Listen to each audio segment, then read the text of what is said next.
On today's episode of the Gamer Girl podcast, Beth and Maddie are joined by Flightsy to discuss all of the older Kirby games available on the Nintendo Switch.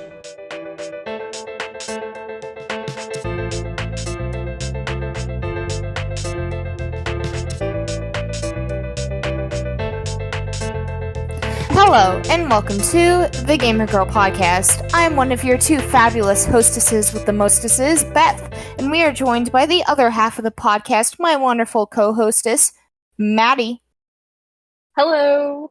And a special guest, the Kirby fanatic, you know him, Flightsy. I like how you omitted. What? No, not omit. I like how you didn't say you love him. Just he's there.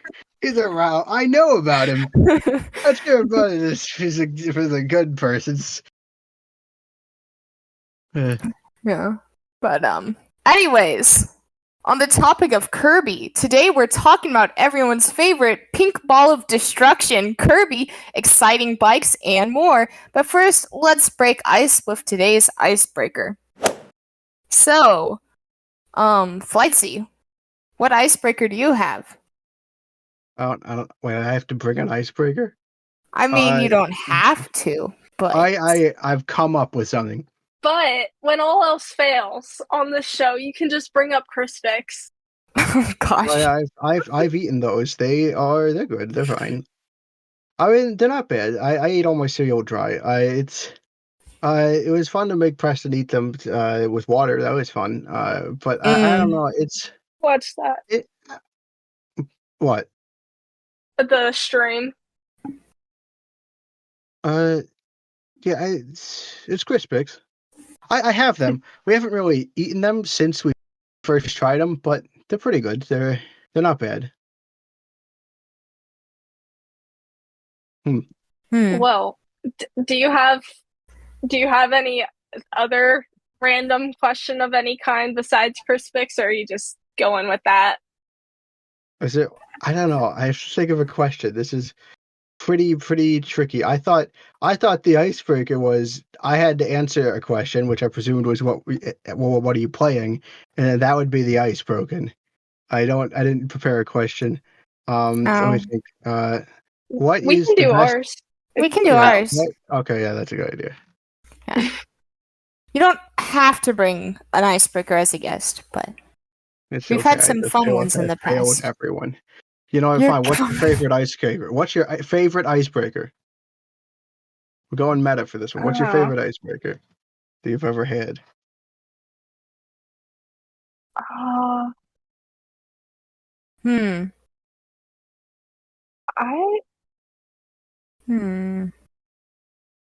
There was. Oh, go ahead. Go ahead. There was. Do you what? You go ahead, Maddie. No, I don't know. I'm still thinking. Oh. Well, because there's... I did one a while back where we had like a beach ball and there were like questions taped onto the beach ball. And we threw the beach ball around, and however you caught it, wherever your thumbs landed, you had to answer the question on the beach ball. That's pretty neat. Oh. What episode was that? Icebreaker question. I think my favorite icebreaker question was the one where was one of our summer episodes, like the one right before summer started. Do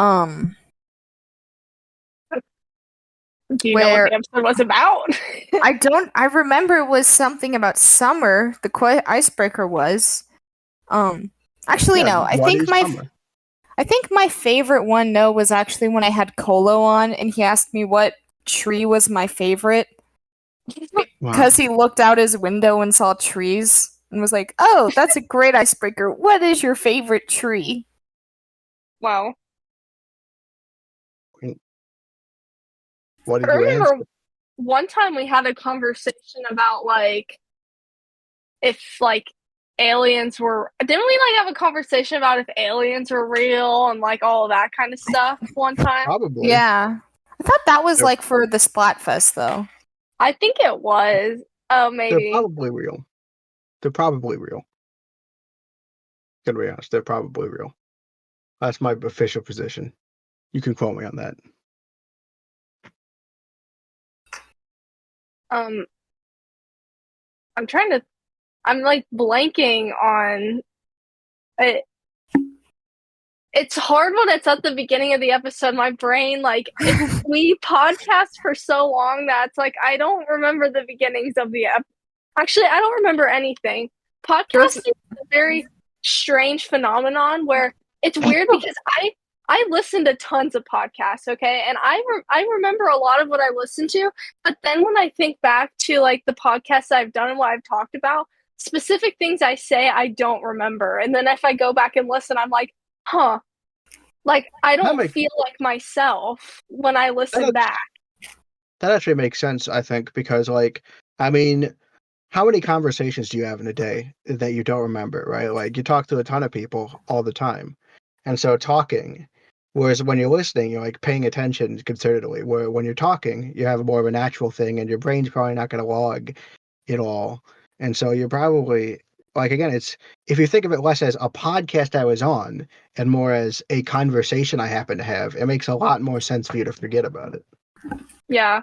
Right. Because, like, when I talk to my friends or whatever, I don't remember everything that we talk about either. It's kind of like when you go out and then someone's like, oh, what did you and your friends talk about? Or, like, you know, and it's like, I don't know. We just talked. I will say, sometimes in the middle of a conversation, I'll be sitting there and I'll be trying and I'll think, how did we get to talking about this based on something I heard before? And like I have to like mentally, it's kind of like fun trying to remember how did we get here, and then like I like find the pathing, and that'll happen in the middle of conversations for me. Yeah. Yeah. Sometimes I think about the phenomenon of having It's interesting when you think about it, because when you're talking to people, like say you go to a coffee shop or whatever, you're just talking, like it's like entertainment out of the experience of just talking about life with people. Like you're just both just like talking about things that you do, and then that in itself is an interest. Does that make any sense what I'm saying? A little, yeah. A conversation is if I didn't enjoy conversations, I would not agree to be on this many podcasts. Yeah. Yeah. Anyway. So I think that's my icebreaker thoroughly explored. Mine, I was having trouble thinking of anything, but I was thinking about like Kirby and the questions we had on the show, and I was kind of, I don't know, slightly surprised that this didn't get brought up, so I figured I'd bring it up. Right. Have either of you watched Kirby Right Back at You? Kirby Right Back at You. Kirby. I'm not going to sing this whole song. I'll go later if you want me to. Actually, if you go to the Retrologic episode of the Kirby episode we do for the 30th anniversary, it's at the end. They edited it and put it at the end. I sing the entire Kirby Right Back at You theme song, which is a good way to say yes. Yes, I not only have I seen the Kirby anime, I could probably tell you a few things you didn't know about it. Okay. Oh shoot! Like what? Well, it's only for a more specific question, but so Kirby Right Back at You. It's an anime. It has its own lore that a lot of people don't think of as canon. There are actually a few anime-specific copy abilities. I don't remember exactly what they are because it's been a while. I have like a lot of like vague memories because I watched these in like middle school and I pirated them off of Dailymotion. So I wasn't very legal. Yeah. No, it's not actually. I'm a criminal. Take me to jail. Anyway, the point is, Dailymotion you could watch these, and I used to watch them during, I think, youth group at church. I'd be like, "Hi, I'm watching Kirby," and I'd show off that I was watching the Kirby anime because I thought that was a cool thing for some reason. Anyway, the Kirby anime, it's like, so in it, Kirby is 200 years old and also still a baby. And he's a Star Warrior in that continuity, destined to grow up to fight in the Great War happening between Star Warrior and Nightmare Enterprises, which shortens to the acronym NME because they're very subtle over at Nightmare Enterprises. And it's just a very interesting kind of thing.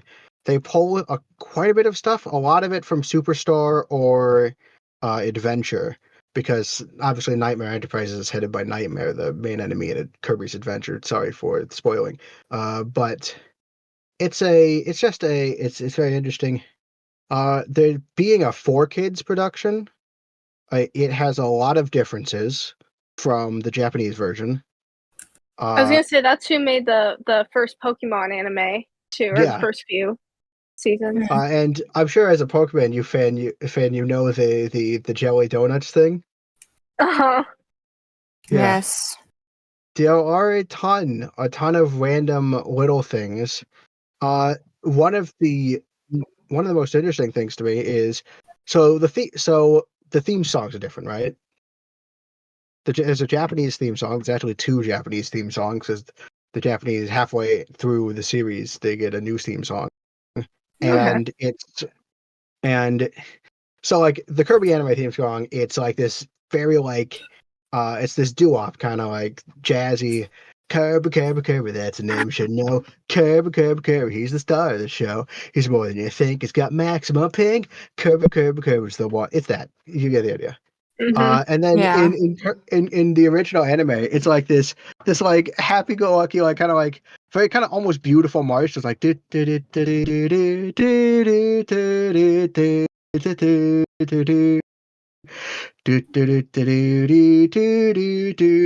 could replace me with the actual sound clip, but it's like this kind of like it's a nice song, and it's a completely different tone. And then sometime later, I was looking through the theme song in different languages, and so I found out that almost every single place that got the anime localized, almost all the countries have basically a translated version of the American version of the theme, right? It's the same song, but with someone else doing the vocals in their language. Like there's the German version, the French version, and they're the American version of the theme, right? That's arguably the international version, except for Italy. Italy has its own version of the Kirby Right Back At Your theme song for seemingly no reason. And it's completely different stylistically from either of the other two. It's like a pop song. It's like do do do do do do Kirby, do do do do do do Kirby, do do do do do do Kirby, do do do do. It's like so interesting. I don't know how or why, and it makes me very curious because so one of the more famous episodes of the Kirby anime, I think it was included in Kirby's Dream Collection.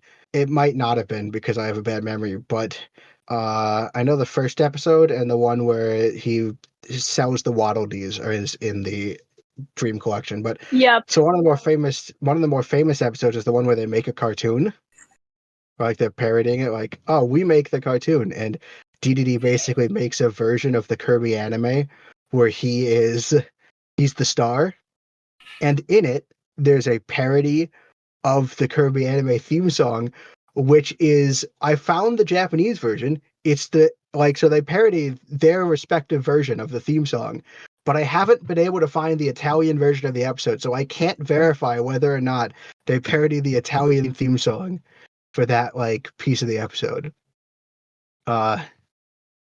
It's very interesting. Yeah. And one thing. Oh, sorry, keep going.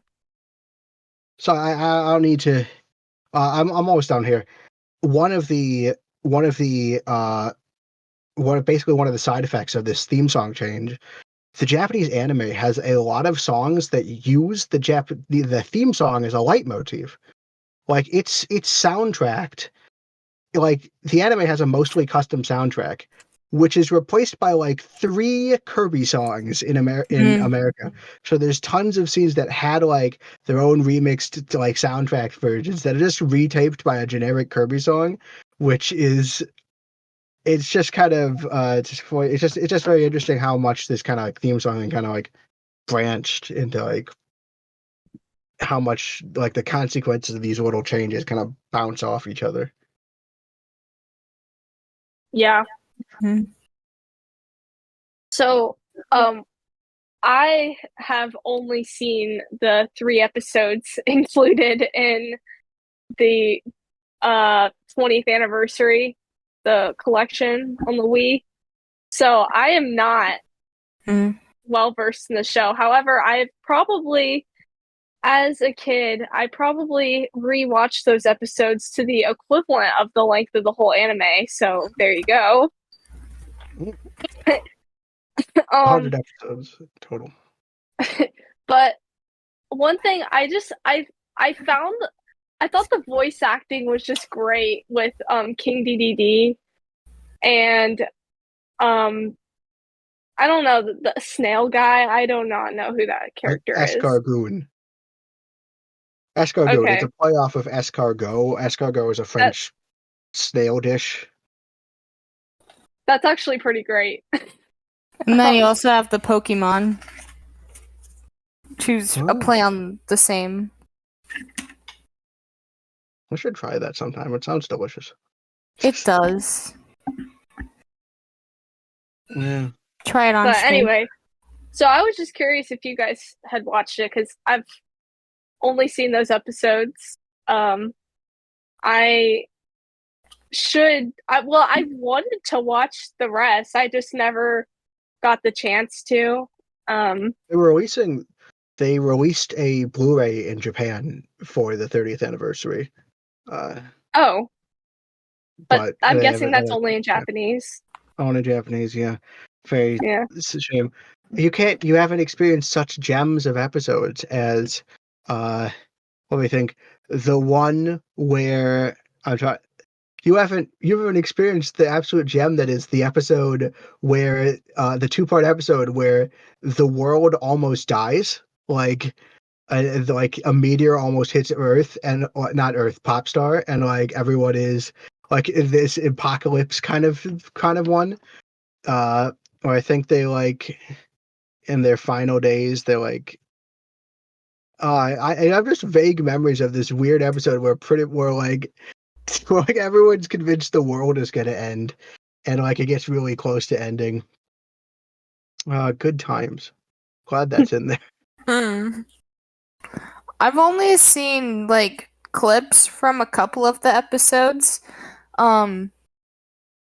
Specifically 2 that I can think of right now. One is where Kirby gets cooked. In quotations. And then also one where it like imitates the scene from like Psycho or whatever it's called. Oh yeah, the shower scene. Yeah, the shower scene. Really? I want to see that. Yeah. There's an episode where Cook Kirby launches a guy around the sun and the guy gets cooked by the sun as he orbits the sun and comes back to Popstar. That's an episode. There was there's episodes that touch on Meta Knight's weirdly like dark, because Meta Knight in this series is like a war hero, like that's like retiring and like lying in wait for Kirby. He technically serves King Dedede, but he's also trying to help Kirby and also is strangely Spanish. And so like then you'll get like run-ins with like a dark backstory, like it's people from my past are coming back, the old Star Warriors. It's an oddly successful show. Like it went on for 4 seasons, 100 episodes. It got a 4-part finale. Oh man. Yeah, it actually finished out fairly strong. So in the series, the Warp Star, if you remember that's like a big deal in that series, instead of just like didn't exist. And so, actually, I don't want to spoil it. I'm about to tell you a little bit how the finale goes. It's a 20-year-old show. It's okay. All right. Spoiler alert for Kirby right back at you. At the end, so Kirby gets all these coffee abilities, and at the very end, like when all hope seems lost, and they finally get to like, so first the air ride machines come, and there's an episode with the air ride machines, which leads into Meta Knight getting on the battleship Halberd. Everyone goes into space to try and get to the actual enemy. They get in, they meet the real Nightmare instead of the salesperson, which has been the person they mostly interacted with, and they're at the actual enemy, and they get into this void place, and like all hope is lost, and Tiff calls for the warp star, and it comes in, and Kirby eats it, and he copies the warp star, and that's how he gets the star rod in this version of the show, and that's how so this thing that's been a very important thing all series, he copies that and then defeats Nightmare, and they all escape the base through the monster teleporter. And it's surprisingly not. It gets an actual kind of like fulfilling-ish ending. That's nice. There was also there was the episode where Harry Potter, where there's a J.K. Rowling parody that turns out to be a monster sent by enemy. There's a lot of just off the cuff random episodes in that anime. That sounds amazing. Oh yeah, it's perfect. I think they try to build a school like 2 or 3 times, and it always goes wrong. Yeah, because like it's a small town, and the main town is Cappy Town, and Cappies are enemies like that. They're like the mushroom enemies and their cap goes up and down, but none of the Cappies have caps. They're just the stems of the mushroom. Oh gosh, it's a weird series. But it's kind of fun. It's fun. I am a little disappointed because I really like the main Kirby lore and would love to see an anime set in the actual Kirby lore. But for what it is, if you take it as what it is, it's actually a wild ride to actually watch. I'm kind of surprised they haven't tried doing more like animation projects with Kirby, considering, Kirby's gotten pretty big. I mean, Nintendo takes Kirby pretty seriously, so I feel like there's plenty of opportunities by now. Yeah. If I remember right, the only I remember Sakurai had a stipulation. This is kind of unrelated, but it's interesting. That Kirby was actually not allowed to talk on the anime. He was like, you can do whatever story you want, but Kirby can't talk. Even though Kirby technically has the ability to talk in canon. He talks in the original manual for the first. But like that was an interesting stipulation that like no talking allowed. Can't talk in the anime. Yeah, I guess that's the same kind of controversy. Link. Oh yeah. I wonder maybe that influenced them a little bit. They're like, yeah, Link was a bad idea letting him talk, so Kirby cannot talk. And we're going to talk about the Switch games. There's one of those Switch games where Kirby talks in-game, and it is a very good case study for why maybe Kirby should not talk. I don't know if I don't know if I know what you're referring to. Well, you'll see. Yeah, the only other thing they've done is there was kind of like a weird 3DS episode of the anime that like came out after the anime was long finished. It's kind of weird. It has more 3D stuff. I haven't watched it really, so I don't actually know too much about it. But yeah, there's a weird 3DS kind of like extra episode. Is that probably when they had a whole bunch of stuff like on the eShop, random things to watch? I might have seen that because I spent so much time watching random. I don't know if you ever saw like the Bear Shark and Dinosaur Office and like. Nah, I didn't have a 3DS until like way after the actual 3DS era ended. Okay, yeah. I wasn't part of it. That was quite a time, to say the least. I have gone back and watched, because they're released on YouTube, there are Pikmin movies. They're really fun short films. Probably not canon. Probably not canon, but actually really fun. Yeah, little short films. I did enjoy those. I should have talked about them. All right. Well, that was Kirby right back at you. Woo. Okay. Beth, did you have an icebreaker question? I feel like we've already broken the ice, like shattered. Yeah. I think you might now witness why I want us to move the main topic up a little bit. So what have you been playing? So, Flightsy, what have you been playing? I'll make this simple. I haven't played pretty much anything since, what was the last thing I did? Oh, since I finished Pikmin 4, and then subsequently Pikmin 2, I think I haven't really played anything since there. I obviously did my 100% run of Pikmin 4 for the first time, no rewind. And so I've beaten Pikmin 2 before, but it was a long time ago, like I was in middle school, maybe elementary school when I did it. And this was the first time I did it without resetting at all. And it was a good time. Yeah. But yeah, that was a bit ago. I'll keep this simple as well. The only games I've really been playing are Kirby games since learning our topic, and we're going to talk about those already. So, yeah.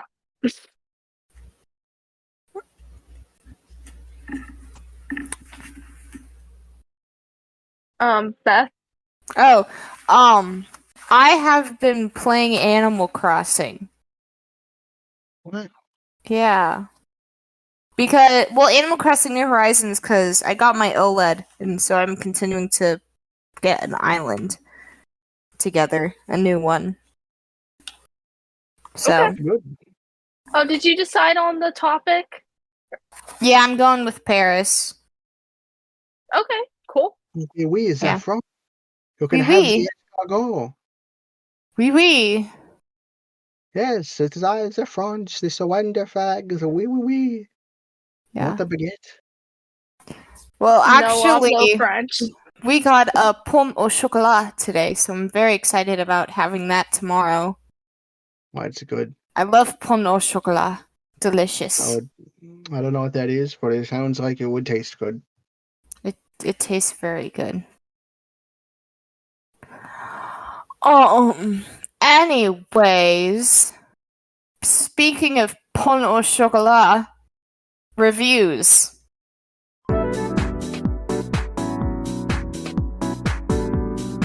Which we have none today. Very sad. Leave us a review, please, on Spotify, Amazon Podcasts, Apple Podcasts, Podchaser. Wherever you can leave a review, do it. Please and thank you. Next up, we have news.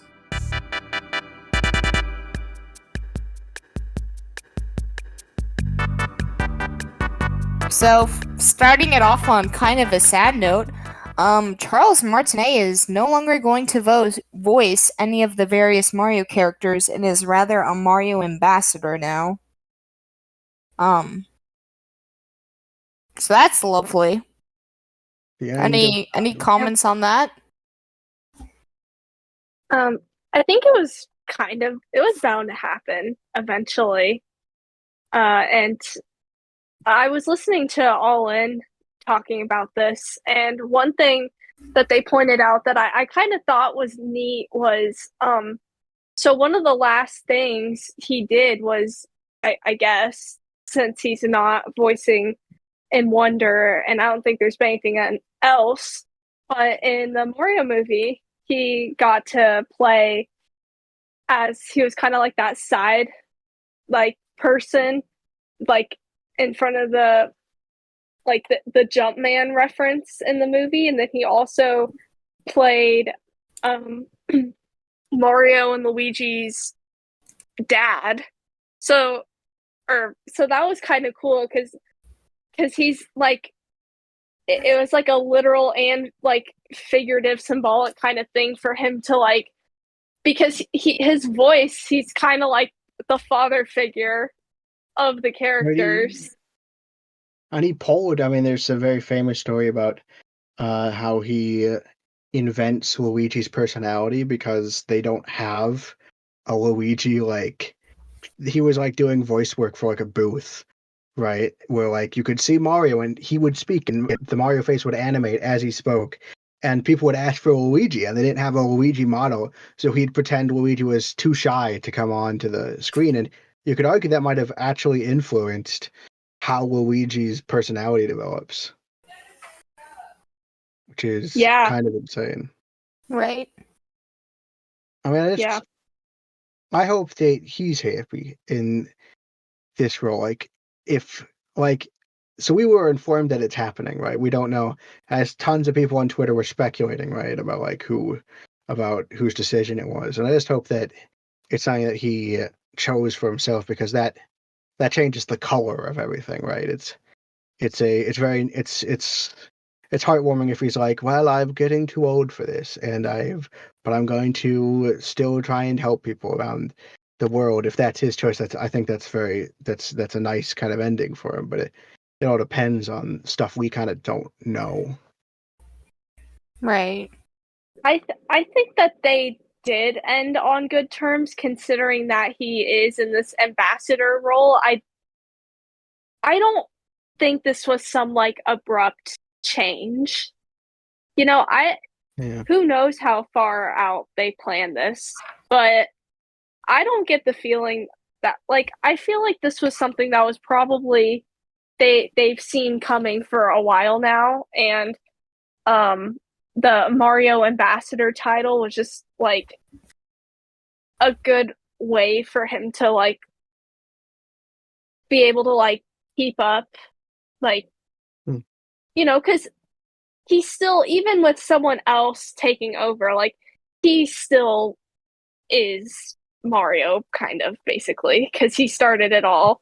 No one's ever going to, like, from now on, everyone's just going to be basically mimicking what he did, Well, you can either say it's mimicking, or they're trying to, they have a legacy to live up to.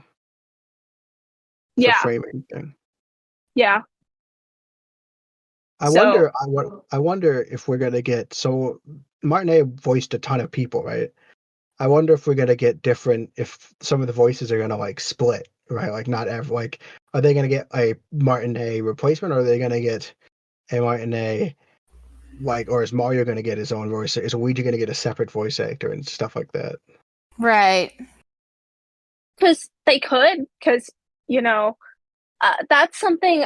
I don't think that information has come out yet, as far as like for Mario Wonder, who's voicing that. Also, the WarioWare game, because he voiced Wario as well.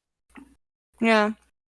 I also think it's better that they move on and they pass. And I like this passing of the torch angle, because if you think about it, they really could have just carried on using Martinet voice clips forever.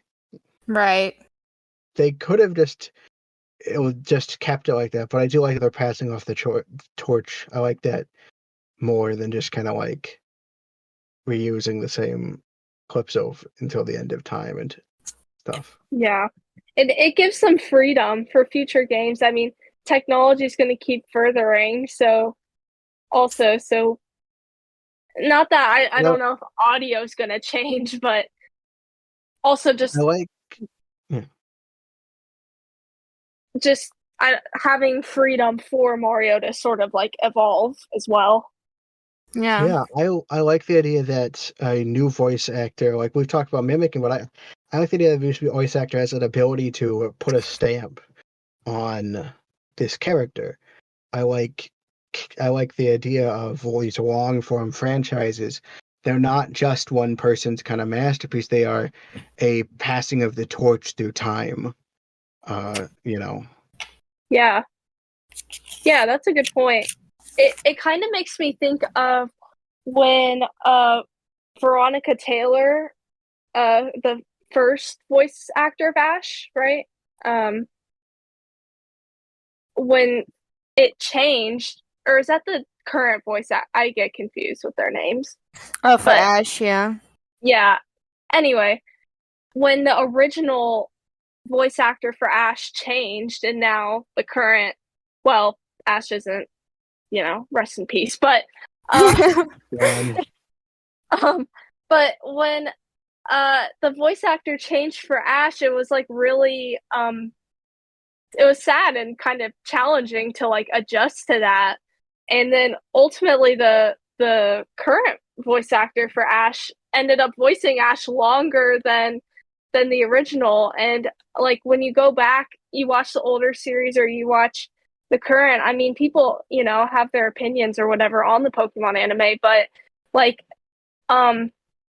he kind of started by trying to be like Ash's old voice actor, but then ultimately added a lot to Ash's personality. And so now I really like what both of them did with the character. So I think that's a good point. Like the next voice actor for Mario can like add to that, and it's like it's okay to have what was and then accept that like it's sad, but there's more possibilities and more adding on to like the lore and of Mario as a character.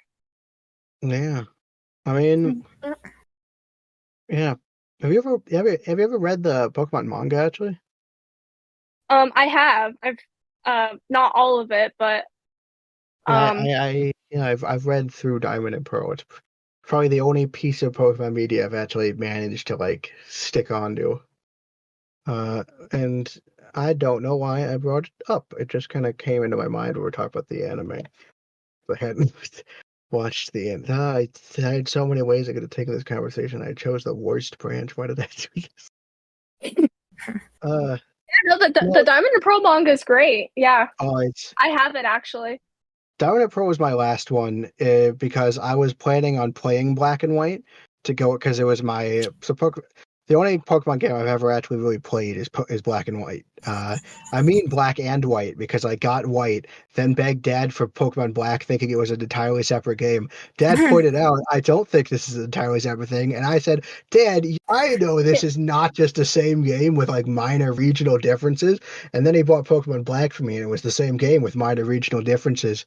And so I've played a little Black and White, and I was planning on replaying them when I was reading the manga, and then I didn't because I found out that when I try to play a Pokemon game, I get decision anxiety and can't choose who to be on the team. Oh. Well, the newer games, if you did want to get into a Pokemon game, I love Black and White to pieces, so I would always recommend that. But the newer games, that is one perk of the experience share. I know people have all sorts of opinions on that, but with the team collectively gaining experience, it makes it a lot easier to shift your team around a lot and stuff. So that is one nice thing. It is an interesting idea. No, I think Diamond and Pearl is my favorite arc of the manga, though. It was the last one I had, so maybe it's recency bias, but I actually really like that arc. Well, technically, the last arc I read was Platinum, which was garbage. So never mind. It's not recency bias. I would, you know what? If I try and tell you why, if I, you know what? That's the fun ending of the conversation. I'm not going to explain myself. Okay, that's a while. That's a long one. I will say, I used to follow this YouTube channel that very legally would put up the Pokemon manga and stuff, and then get taken down, and then back and forth. It was a whole mess. But I did through that read some of the Sword and Shield manga, which I have seen in the wild. I recently saw it at Books A Million, and I was like, "Whoa, that exists for real!" But I read some of that very legally, and no, I think the older stuff is better. for sure. That is. There was a big controversy. I didn't read past it, but I was on the Reddit. There's a Reddit for Pokemon Special, is what they call it, because that's what's called in Japan. There was a big controversy because the Pokemon games came out faster than the manga arcs could finish.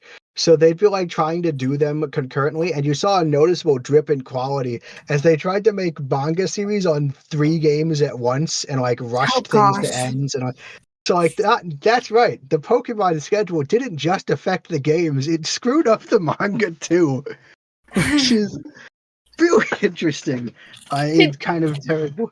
Can you imagine? Did they have to make like Legends Arceus, Scarlet and Violet, and like a new Diamond and Pearl series all at once? I don't know. I remember it was Black and White, and I think X and Y, and maybe even Sun and Moon. I think around at the same time. I think that's where it was when I last checked.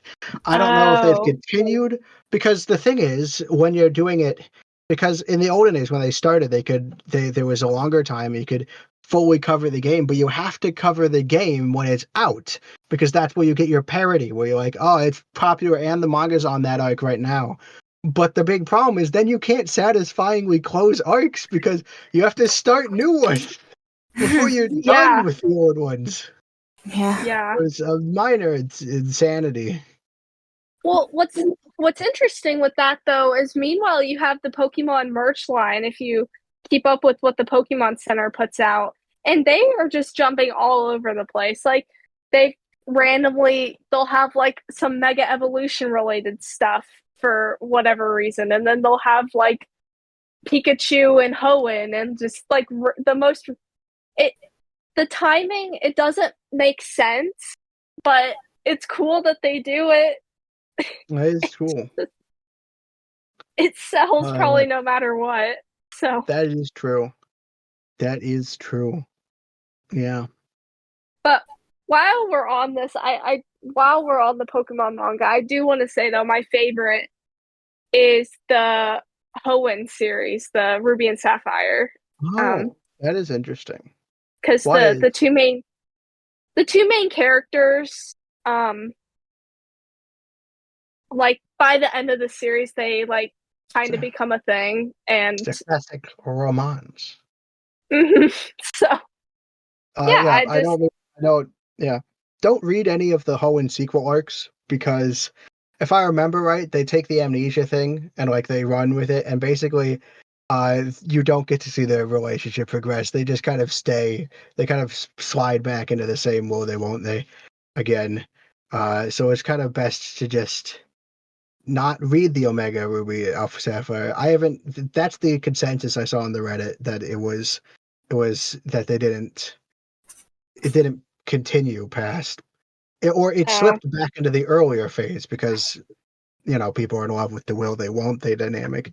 I think that there should be more just will, right? Like, because I like progress and stuff. I don't know. It's like the Ash and Serena situation. I don't know about the Ash and Serena situation because I haven't watched the anime. Yeah, X and Y is one of the best anime in my Pokemon anime in my opinion, but it is frustrating how they just drop it. It's very frustrating. But anyway, I have a personal vendetta. I don't like the will they won't they dynamic because it forces you to never be able to progress. There are problems. You don't have the entire relationship does not have to be in question for there to be interesting conflicts to explore. You can have them actually be in a relationship and just stay there and create conflicts around that as well. And I get grumpy about it. Yes. Yeah. Yeah. Do we want to go back to the news? Yeah. There's news? Next, we got a new Pokemon revealed for the Scarlet and Violet DLC. What did you say? Pokemon? No kidding. Its name is Poltergeist. It's basically Poltergeist, but a different teacup design.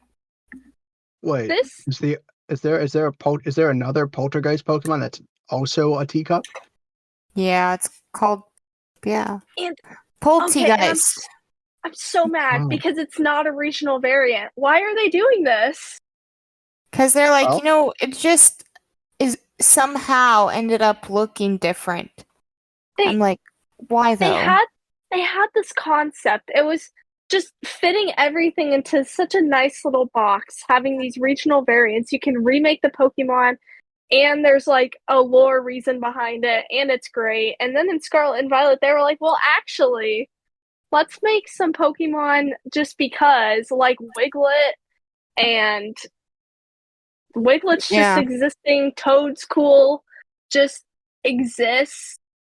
And just so happen to look very similar.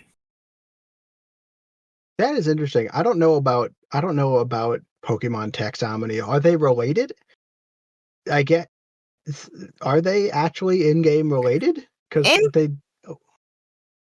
how it's explained in game is they just happen to look similar, and they decided to name them, give them similar names.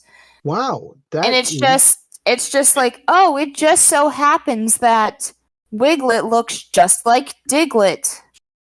But like in the real but world, why? Real world animals have species that are close together, but like biologically they're close together. Wait, so like it's like looking at two species of dog and being like, yep, they just happen to share a lot of the same traits. No relation here. Yeah. Yeah. Like, I know there are a few like animals that are like that, but like there's a simple explanation, which is just they're related. They're not the same Pokemon, but they're just just barely off the evolutionary chain. Yeah. Or they could even done like a split evolution, in my opinion. Oh yeah, I actually officially tie them together. Yeah, that'd be cool. That would be interesting because each generation could add more splits, and so like it's hard to come up with a really complicated split line that's like interesting and like complex, but you could build it over several games, and the splits could become more and more of a like you could get a more and more interesting evolution line as the series progresses. You keep adding on different kind of like branches. Right, kind of like what they did with Eevee almost. Yeah. But they didn't, so But they didn't. So. Oh well. Also, Excitebike 64 is now available on the N64 online. I might check this out. I probably won't, but it looks nice. I like they did a trailer. I like the trailer for it. We're extremely supporting all of the Excitebike fans. I'm sorry. I don't mean to be dismissive. It's just I haven't had a lot of experience with the Excitebike franchise, and I will pay for my sins. Yeah. It's okay. I think I really could not care less about Excitebike. So don't tell them that. Don't tell them that. Oh.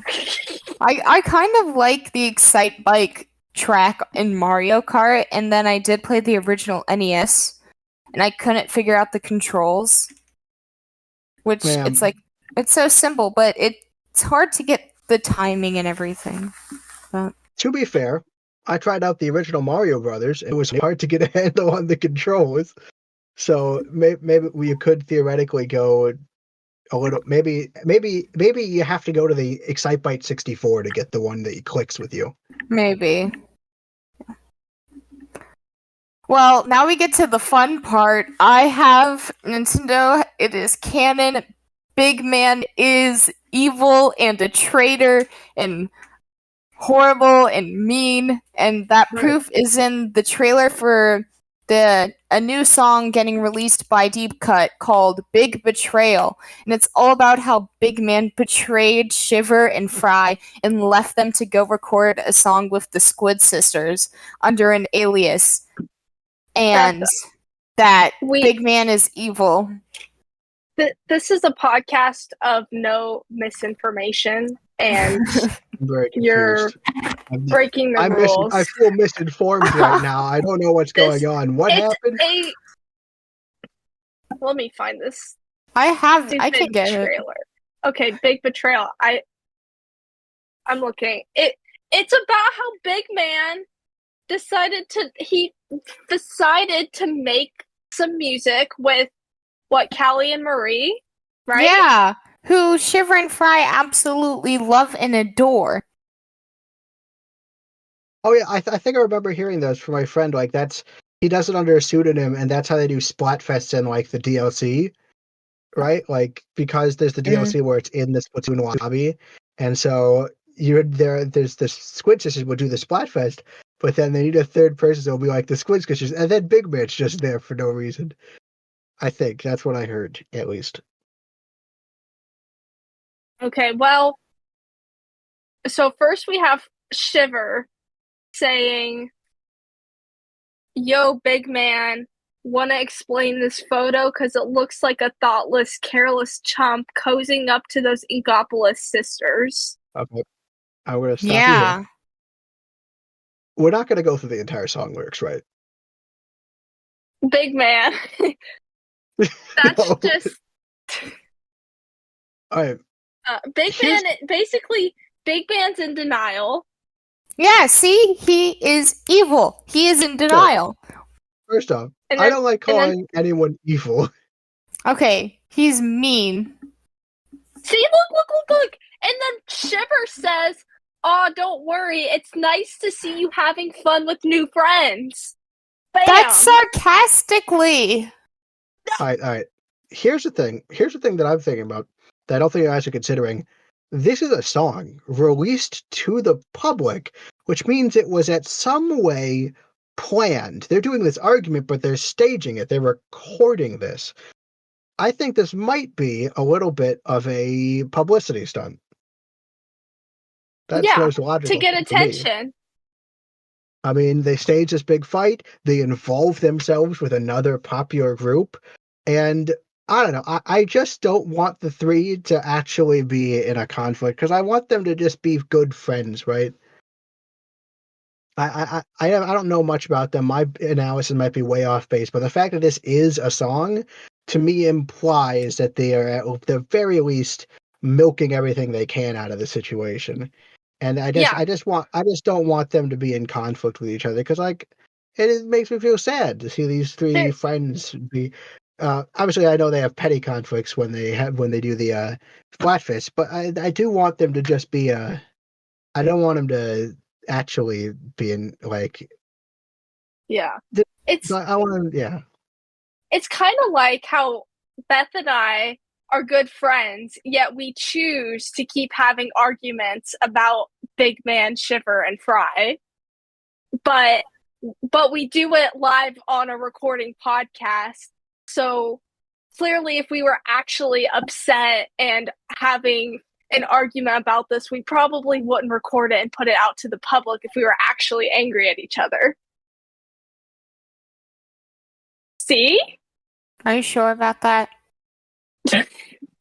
And then the podcast was over. This is the last episode. Thank you for watching. Don't share it all with your friends. I'm taking over. This is the Gamer Guy contest now. The Gamer Guy contest? No, the Gamer Guy podcast, not the oh my goodness. Well, we can just take over off the wall and then the guys can come rule the it's like podcast. Switch podcast. That's not a terrible idea for a promotion. Just switch podcasts for 1 week. Did you do that already? We did for April Fool's, actually. Well, it's already been done. Oh, it's a shame. It's not a. But have you considered actually staging a fight and then like making a public a song about it? Have we considered? Yeah, have you considered the betrayal strategy? That would be interesting. I don't.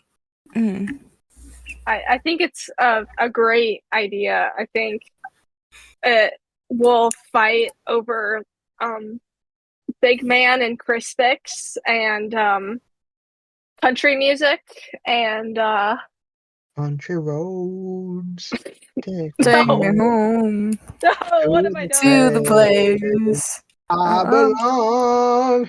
West West Virginia, Virginia. Mountain Mother, take me home. Home. Country roads.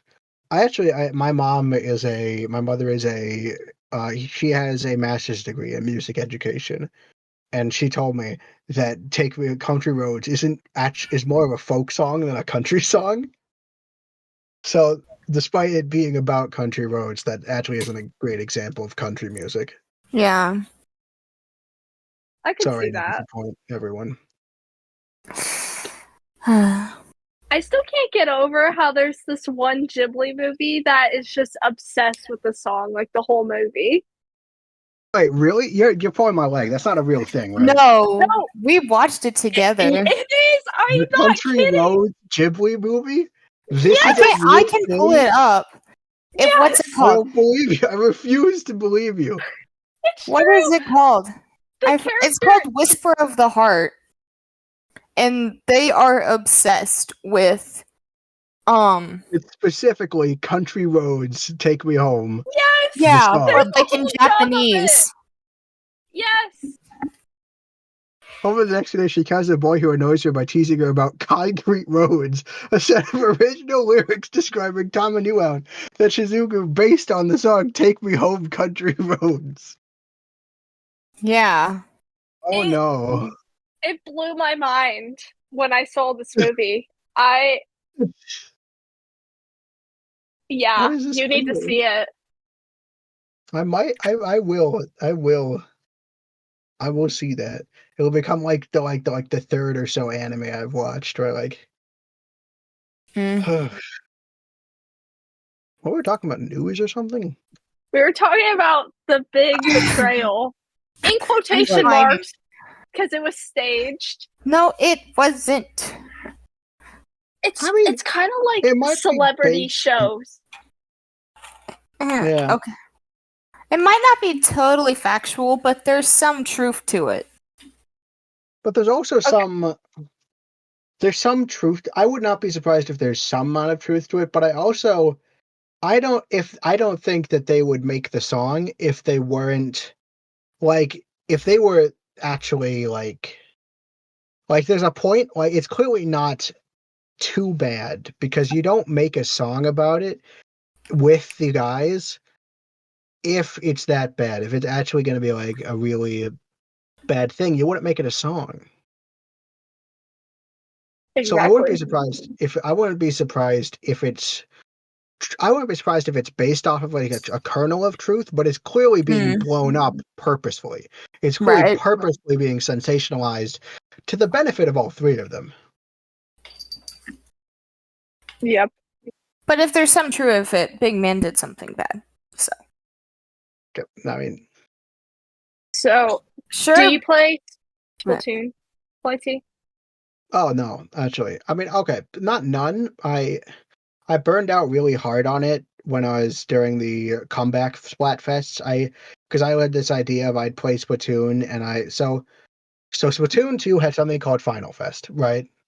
I was like, Final Fest Final Day was a YouTube series I did where I spent like almost like the entire day, I think like 7 whole hours playing, maybe even more, maybe even 12. I actually don't know how many hours, but I played a lot of Final Fest, and it was supposed to be the Final Fest Final Day. We're playing Splatoon all day long, early in the morning to midnight, basically. Oh gosh. And so and I was like, this is it. It'll be a one-time thing. It'll be fun. And then I'll release it split up into chunks. And then COVID happened, and they kept doing extra ones after it. They kept doing extra Splatfest. Something called I was like, all right, new series, Splatfest, New Game Plus. I'll do full games of it, and we'll do it. But the problem with Splatfest New Game Plus is that it destroyed me to do. Like we did ketchup and mayo, and then chicken versus egg, where I chose egg because eggs taste better. And it was during chicken versus egg, we had to admit to ourselves, because I did this with Galaxy Wolf as well. We had to admit to ourselves that this was burning me out entirely, and I haven't really touched Splatoon since there. Splatoon has always been on my radar. It's a lot like Zelda, where it's on my radar as a cool thing I would like to do, but I haven't hit into it yet. Or like I haven't like I've wanted to complete the story modes of Splatoon, and it never really worked out. To me, it's one of the top tier lore. In terms of lore, I think in terms of lore that I respect, I have a really strong respect for Splatoon lore, and how it tries to make use of telling a story with a living world. I have a strong respect for that, almost as strong as my respect for. I have a strong respect for that. I have a strong respect for Kirby lore, and I have a strong respect, maybe not for Pikmin lore, but Pikmin world building. And so, of those, like, it's one of my kind of probably top 3 Pikmin like lore or storytelling elements that I actually really am really happy with. Because I really like Splatoon 2. It starts with, I always remember Splatoon 2 because that's when I was most involved, and I actually played the game a little bit.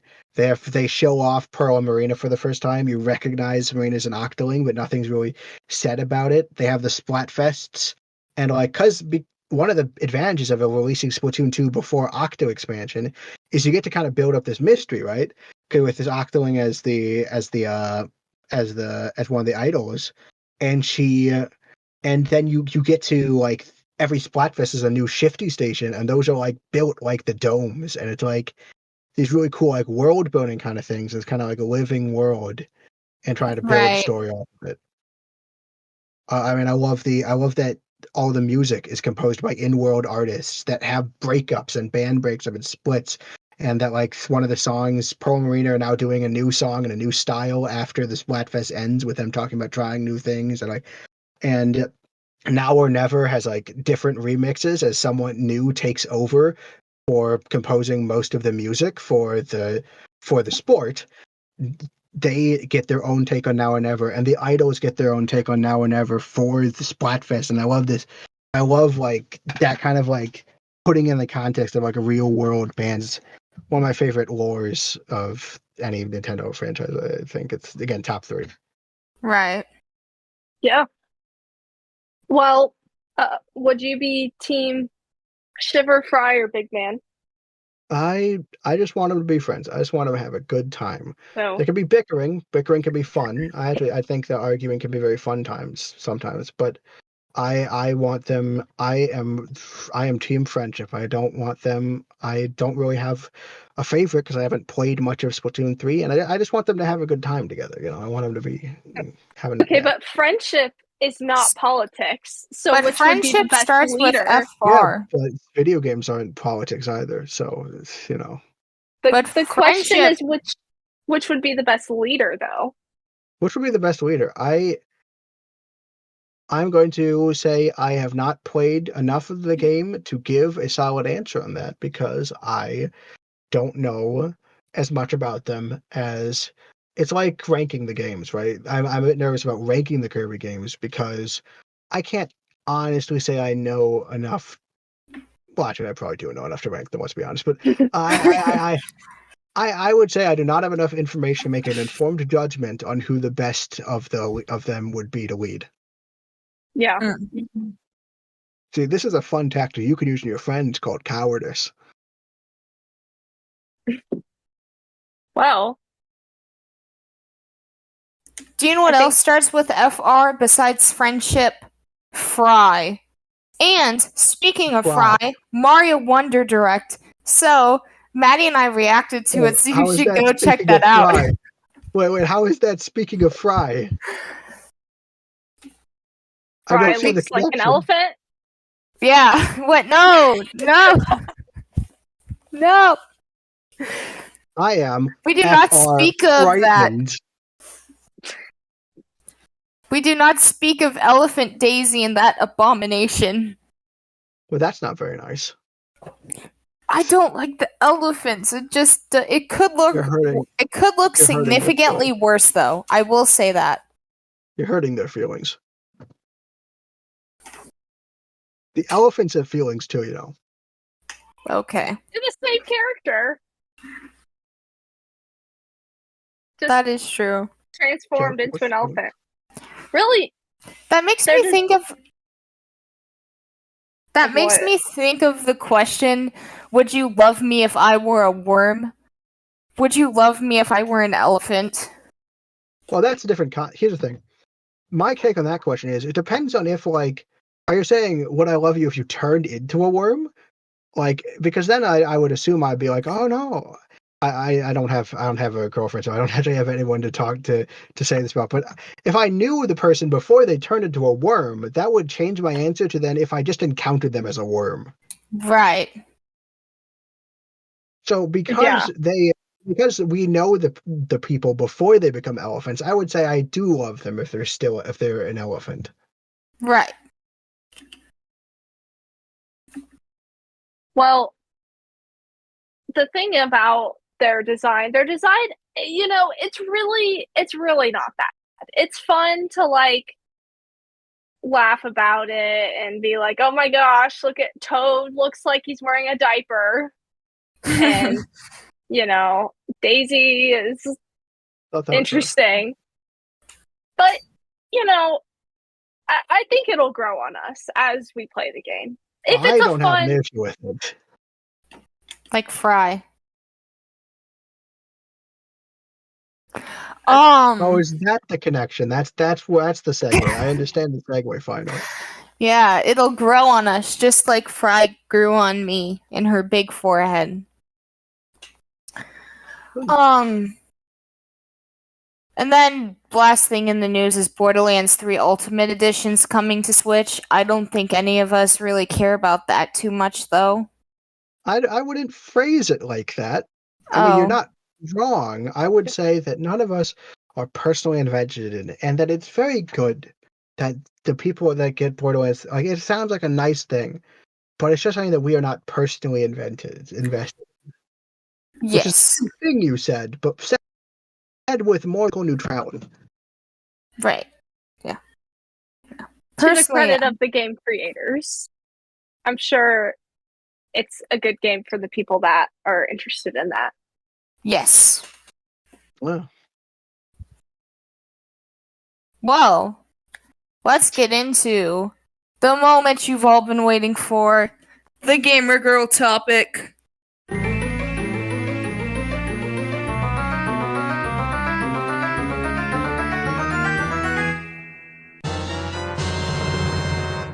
So today's gamer girl topic, we put it before the questions because we have, to put it lightly, a lot of questions once more.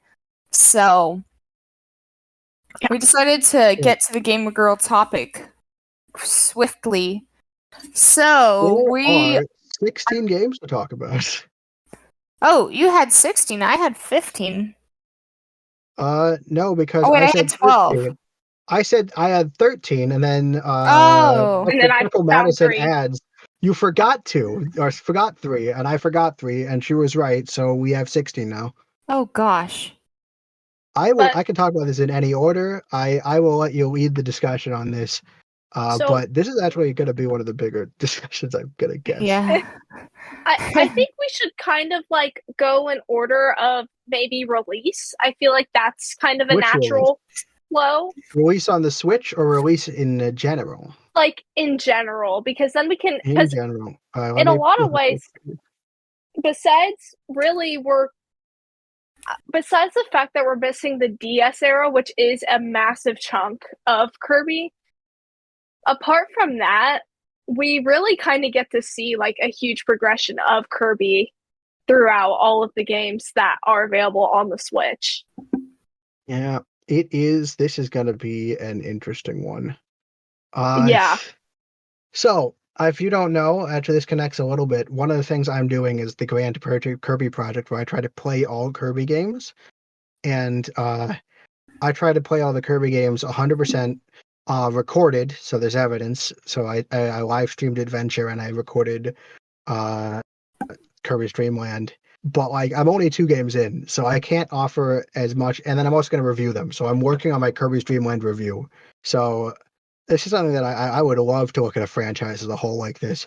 Unfortunately, I'm 2 games in, so the picture will not be complete here. But get something out of this.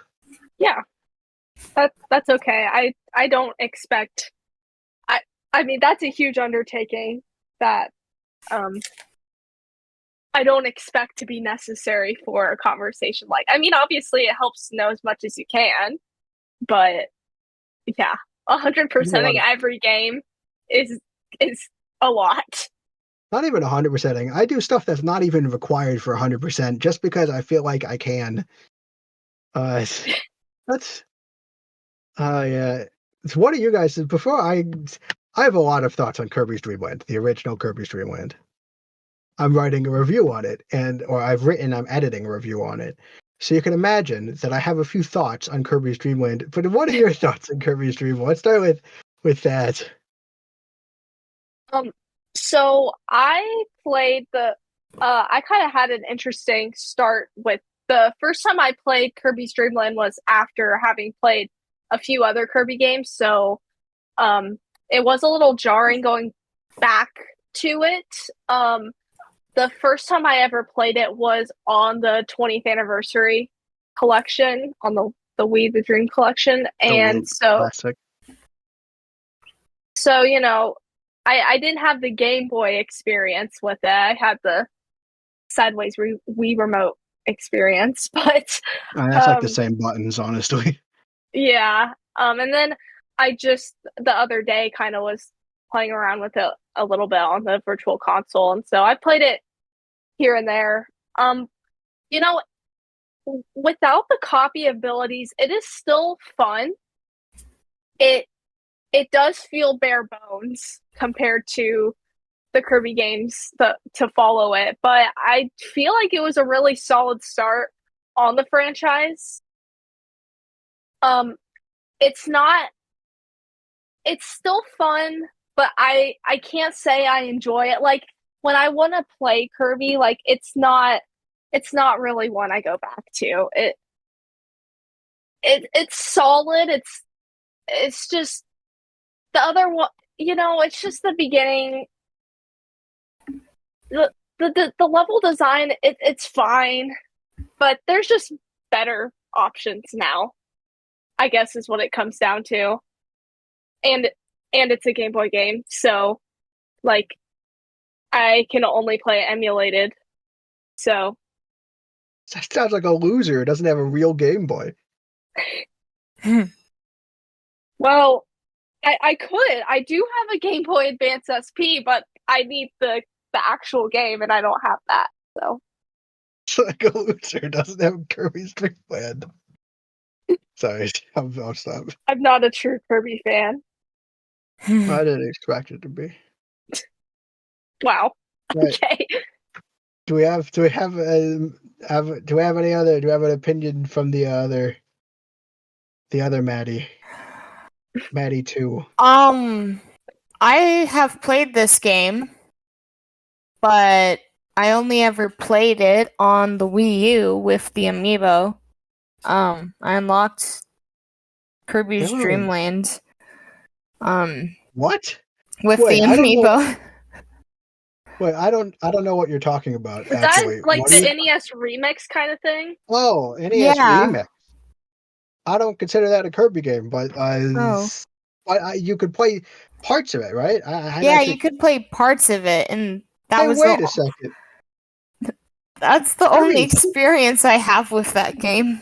You could play Kirby's Dream Land on NES remake, despite it not being an NES game. Well, it's not like an NES remake thing, though. It was. It wasn't NES remix. It was this other game on the Wii U that was just like it would give you like random levels and parts of the game if you scan the amiibo. Yeah. What is this? Do you remember the name of this thingy? It was just like the amiibo app, and it was where you would like. It was a free thing. Load your amiibo. It was a free thing when they created the amiibo. Yeah, it's called. I can't imagine. It's called Amiibo Tap, Nintendo's Greatest Hits, and you could play various games. That's interesting because, like, Kirby's Dream Land is half an hour long. You could. Oh wait, no. It was a different Kirby game. Yep. Okay, that's what. Yeah, it was Kirby's Adventure. Oops. Yeah, that makes more sense. I have played Kirby's Dream Land 1 though on the Switch. I did pick it because I was curious. That's But good to play. Good to play. Kirby's Dream Land. And I'm guessing that neither of you guys have played Extra Game. no. No. I am familiar that it changes a lot, right? Here's the thing. Kirby's Dream Land is short. It is half an hour long. I remember playing it for the channel to do the 100% thing and thinking, well, it's going to be sure fun to play Kirby's Adventure after we finish this game. Right? Kirby's Adventure is what I was excited for. Adventure is a really big game for the franchise. But I was not super excited for Kirby's Dream Land. It was fun. The entirety of my first playthrough could be summed up as it was fun, but it's just kind of the first thing. It's not there yet. Although, interestingly, it was the best-selling Kirby game until the Switch games. Oh, wow. So fun, yeah. Kirby doesn't actually sell very well, but because it's made by HAL Laboratories instead of Nintendo, like Kirby and Pikmin don't sell that much differently, but HAL Laboratories makes Kirby, and it's HAL Laboratories' biggest hit. So they just keep making Kirby games, whereas Nintendo makes the Pikmin games, and they have bigger priorities. So yeah, it's an interesting kind of thing about the sales history of Kirby. Although Kirby is one of the top selling franchises in the world because there's been so many Kirby games that sell like 1 million or 2 million copies, and that adds up if you do 30 of those, over 30, like maybe even 40 at this point. But no, I'm rambling. Kirby's Dream Land, you get through it, and then afterwards, when you beat the game, you get a code for Extra Game, right? And Extra Game changes everything. Like if you haven't played Extra Game, you should try it out because it's kind of insane. And here's the advantage, right? Even other Kirby games aren't as small. Like there are other Kirby games on the Game Boy. There's Kirby's Dream Land 2. It's not as small as Kirby's Dream Land, right? It's like it has like 5 worlds and like a ton of levels, right? And Kirby's Dream Land on the Game Boy, the original Kirby's Dream Land, is 5 levels long, one of which is a boss rush. So this is a really short game, but because of that, extra game in that game gets personal, right? Like you started off and it starts with these Waddle Dees that jump. The whole purpose being, if you were jumping over those in the original, now you just got hit. I would not tell you how many times I saw the Waddle Dees try to jump over, and they're timed so they'll hit you directly if you try to jump over them. Because like they jump? I don't understand. Okay, so imagine you're trying to play the game fast, right? You're like, oh, I'm going to rush through Kirby's Dream Land, right? Makes sense. It's a thing a lot of people do. You run, and you could jump over a Waddle Dee, right, to get over them, to go faster. It's way faster than eating them. The Waddle Dees jump, the first 2 Waddle Dees in Kirby's Dream Land Extra Game actually jump. Like, they jump up, they jump up at a specific point, but it's timed so that if you're running forward and trying to jump over them, you'll collide head-on. And that's that is really a good clever. Yeah, it's filled because he's saying that no other Kirby game manages to do, and that's the thing. Kirby's Dream Land does things that no other Kirby game manages to do because it's just so small, and it means you can do absolutely mean things. Like there's a section where like you have to like float up and you have to avoid a falling coconut, and in Kirby's Dream Land, now that coconut is it's like invisible, you can't see it. But no, it's not invisible. So it falls on one side. You have to go to the other side. And then in Kirby's Extra Game, they switch what side that coconut's on. They're like, if you're going muscle memory, it just drops right on you. They do stuff that plays specifically with your expectations from the first game because it's small enough they can do that. You can't do that with a bigger game. It's small enough that they get to like make Extra Game a personalized kind of like mirror image to Kirby's Dream Land. And it's like the original game. And it's actually really kind of cool that they managed to do that. All the enemies are different. They like tons of enemies have like identically behaving, but like different names and like different faces. So everything looks different. All the bosses are overhauled with like a hard mode. I mean, like Wispy. I mean, looking at stuff like Wispy Woods, right? Like he gets his Gordo attack, and like he gets a whole new attack in extra mode. He drops these Gordos, which take out half your health, instead of just the apples. And like they like like they're the parasol waddlies. They float down, and the umbrellas will come up, and then they'll home in on you. It's just filled with so much like stuff that's like it's building off of your expectations of the first run. Like there's a section where there's a bunch of shooting stars that fall down, and in the original, and then when you get to it, the stars are flashing, and those which were previously just cosmetics, now those hurt you, and you have to like dodge them. It's like it's just such an interesting thing because you can't do that. It takes advantage of its short nature and does something that arguably Kirby's never been able to actually replicate. This is the best extra mode, which is a game that actually gets continued to a few other Kirby games because it becomes a bit of a tradition, but never manages to really, or at least not in my limited experience, it never manages to quite hit it the same because Kirby's Dream Land is the only game small enough that you can do this kind of personal thing. And I think it's very interesting. It's why it made me, it completely blindsided me because like I had never expected. I'd heard of an extra game, but it had always been an afterthought. I'd never really realized just what they were doing with that. And I still think it's it reframed how my expectations about difficulty modes as a whole. And it's become like a bit of a gold standard for me. So that I think is a very abbreviated version. There's so much more to talk about Dreamland, but that's a abbreviated version of why I actually do think that's a pretty special game and something Kirby never actually gets back to. Yeah, that's really cool. And yeah, extra mode. I feel like when you think of extra modes, usually people just kind of expect, oh, there's a few things here or there. Maybe they slightly changed a boss fight or something, but like to like down to the core alter a game that much, you don't expect that. Yeah, it's just very interesting to me. So that's cool. Well, do we want to tackle Kirby's Adventure next? Adventure? Yeah. Do you guys have thoughts on Adventure? I gotta say, I don't love Kirby's Adventure. I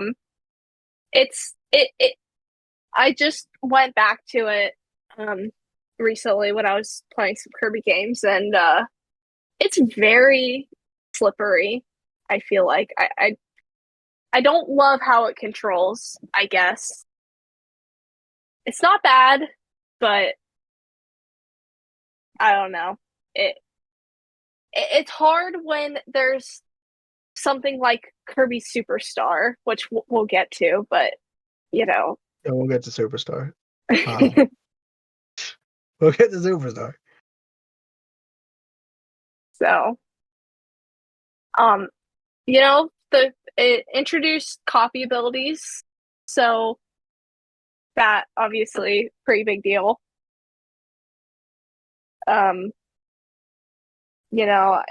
There's more to it. I feel like it was a stepping stone up from Dreamland, but it wasn't like wild. It wasn't anything. I don't know. I guess because I don't have nostalgia for it, so that's probably a big part of that. But it's not my favorite. Yeah. You have any thoughts, Maddie? Other Maddie? You can both do the same thing. Not really. Adventure is the other game I've 100%ed. It's the one I actually can say. And it's very interesting. Adventure is a really big game for the Kirby franchise. Copy abilities are so integral to Kirby's identity, right? It's so important to have this. And in personal terms, so Kirby is made by Masahiro Sakurai, right? You know him from Smash and stuff, right? Yeah. Oh, yeah. And look at Smash, right? It's known tendencies of Sakurai is he loves making things bigger than they were before. He doesn't like the idea of a constant sequel. Both Melee and Brawl, I think, were intended to be the last. You look at something like Ultimate. I mean, it's literally called Ultimate, the new version. And he tries to put everyone's in it now. Like Sakurai to me always wants to one up himself. And you can really see that in the 3 Kirby games he really had a hand in, right? He is like the director, so the classic era of Kirby is arguably split between 2 directors. We're going to get to the second director. He's also kind of interesting. But right now we're talking about Sakurai, and you could see him wanting to try a massive step up with Adventure. Really one up his original work. Coffee Bill is a whole new thing. It's a really cool concept. The entire game is built on it. It makes it feel expansive. It has more worlds than the original game had levels. It is it's really big, and they put this on the NES, right? If you compare this to other NES games, Kirby's Adventure looks beautiful as long as it is not in motion. The game is a little bit of a performance issue because they're basically squeezing SNES graphics onto the NES, and it struggles a little bit.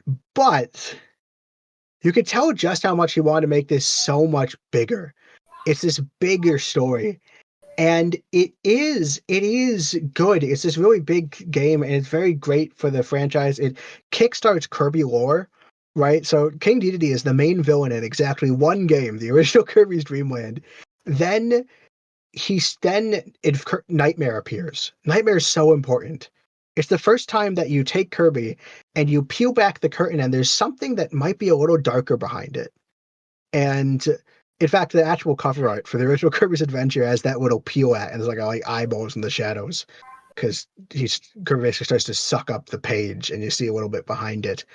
Nightmare is this weirdly dark entity when the main villain is supposed to be Dedede, and Nightmare's existence and the idea of a twist villain and Dedede not being the main villain is so important because that domino being pushed over is going to lead to Kirby lore. Kirby lore doesn't exist without Adventure. Kirby copy ability doesn't exist without Adventure. It's Sakurai's big step up, but it's kind of really jank because they're trying. I'd argue Adventure is almost a little bit overambitious. It tries to be it's supposed to be the pinnacle of this again, it's Sakurai really trying to one up himself, but and there's probably the same amount of love is in Adventure as is in Dreamland, but I compare them to 2 boxes, right? Adventure's box is so much bigger that the same amount of love, and maybe even more love, doesn't feel like it fills the space as much. Dreamland is this compact breadth of passion into it. And Adventure is a lot of passion, but it's distributed out of a longer space, and it kind of suffers for it. It's some of the controls don't feel. We've mentioned the controls don't always feel right. It doesn't run super well. There are a ton of moments where I got frustrated with what the controls were asking me to do. It's in contrast, its version of Extra Game. You can play Extra Game, and it has 2 things. It has you have less health, and you can't save. You have to do it all in one run. It's just such a step down. Like extra mode in that game is an afterthought. It's a reference to the original. And also it takes away the save feature, which is a stupid idea because the save feature is one of the best things they added in Kirby's Adventure. And they take that away. But you get this, it's this really big, important game, but actually playing through it recently, it feels a little bit like it's overstretching itself, and it can't. It just can't. It's trying to be Superstar on the NES, and it can't quite get there. And that's my take on Adventure. Which is a shame. It's you could argue modern Kirby starts here. So much of modern Kirby is wrapped up in Adventure, but it's trying to do too much with too little, and it can't. It's a classic game, and I do have to talk about, but it just, yeah. Yeah. Yeah. I guess you have to respect it for what it started. And clearly a lot of passion went into it. But sometimes it's just harder to go back to like Kirby's Dream Land, Kirby's Adventure because of ultimately like how far Kirby has come is crazy. But I think interestingly, I think Kirby has come a farther way from Dreamland than Adventure. Adventure shares a lot of modern Kirby's DNA, whereas Dreamland has a lot of differences. But I think I might prefer Dreamland as the better game because even like it's not just that it's old, it's that it's trying to do so much.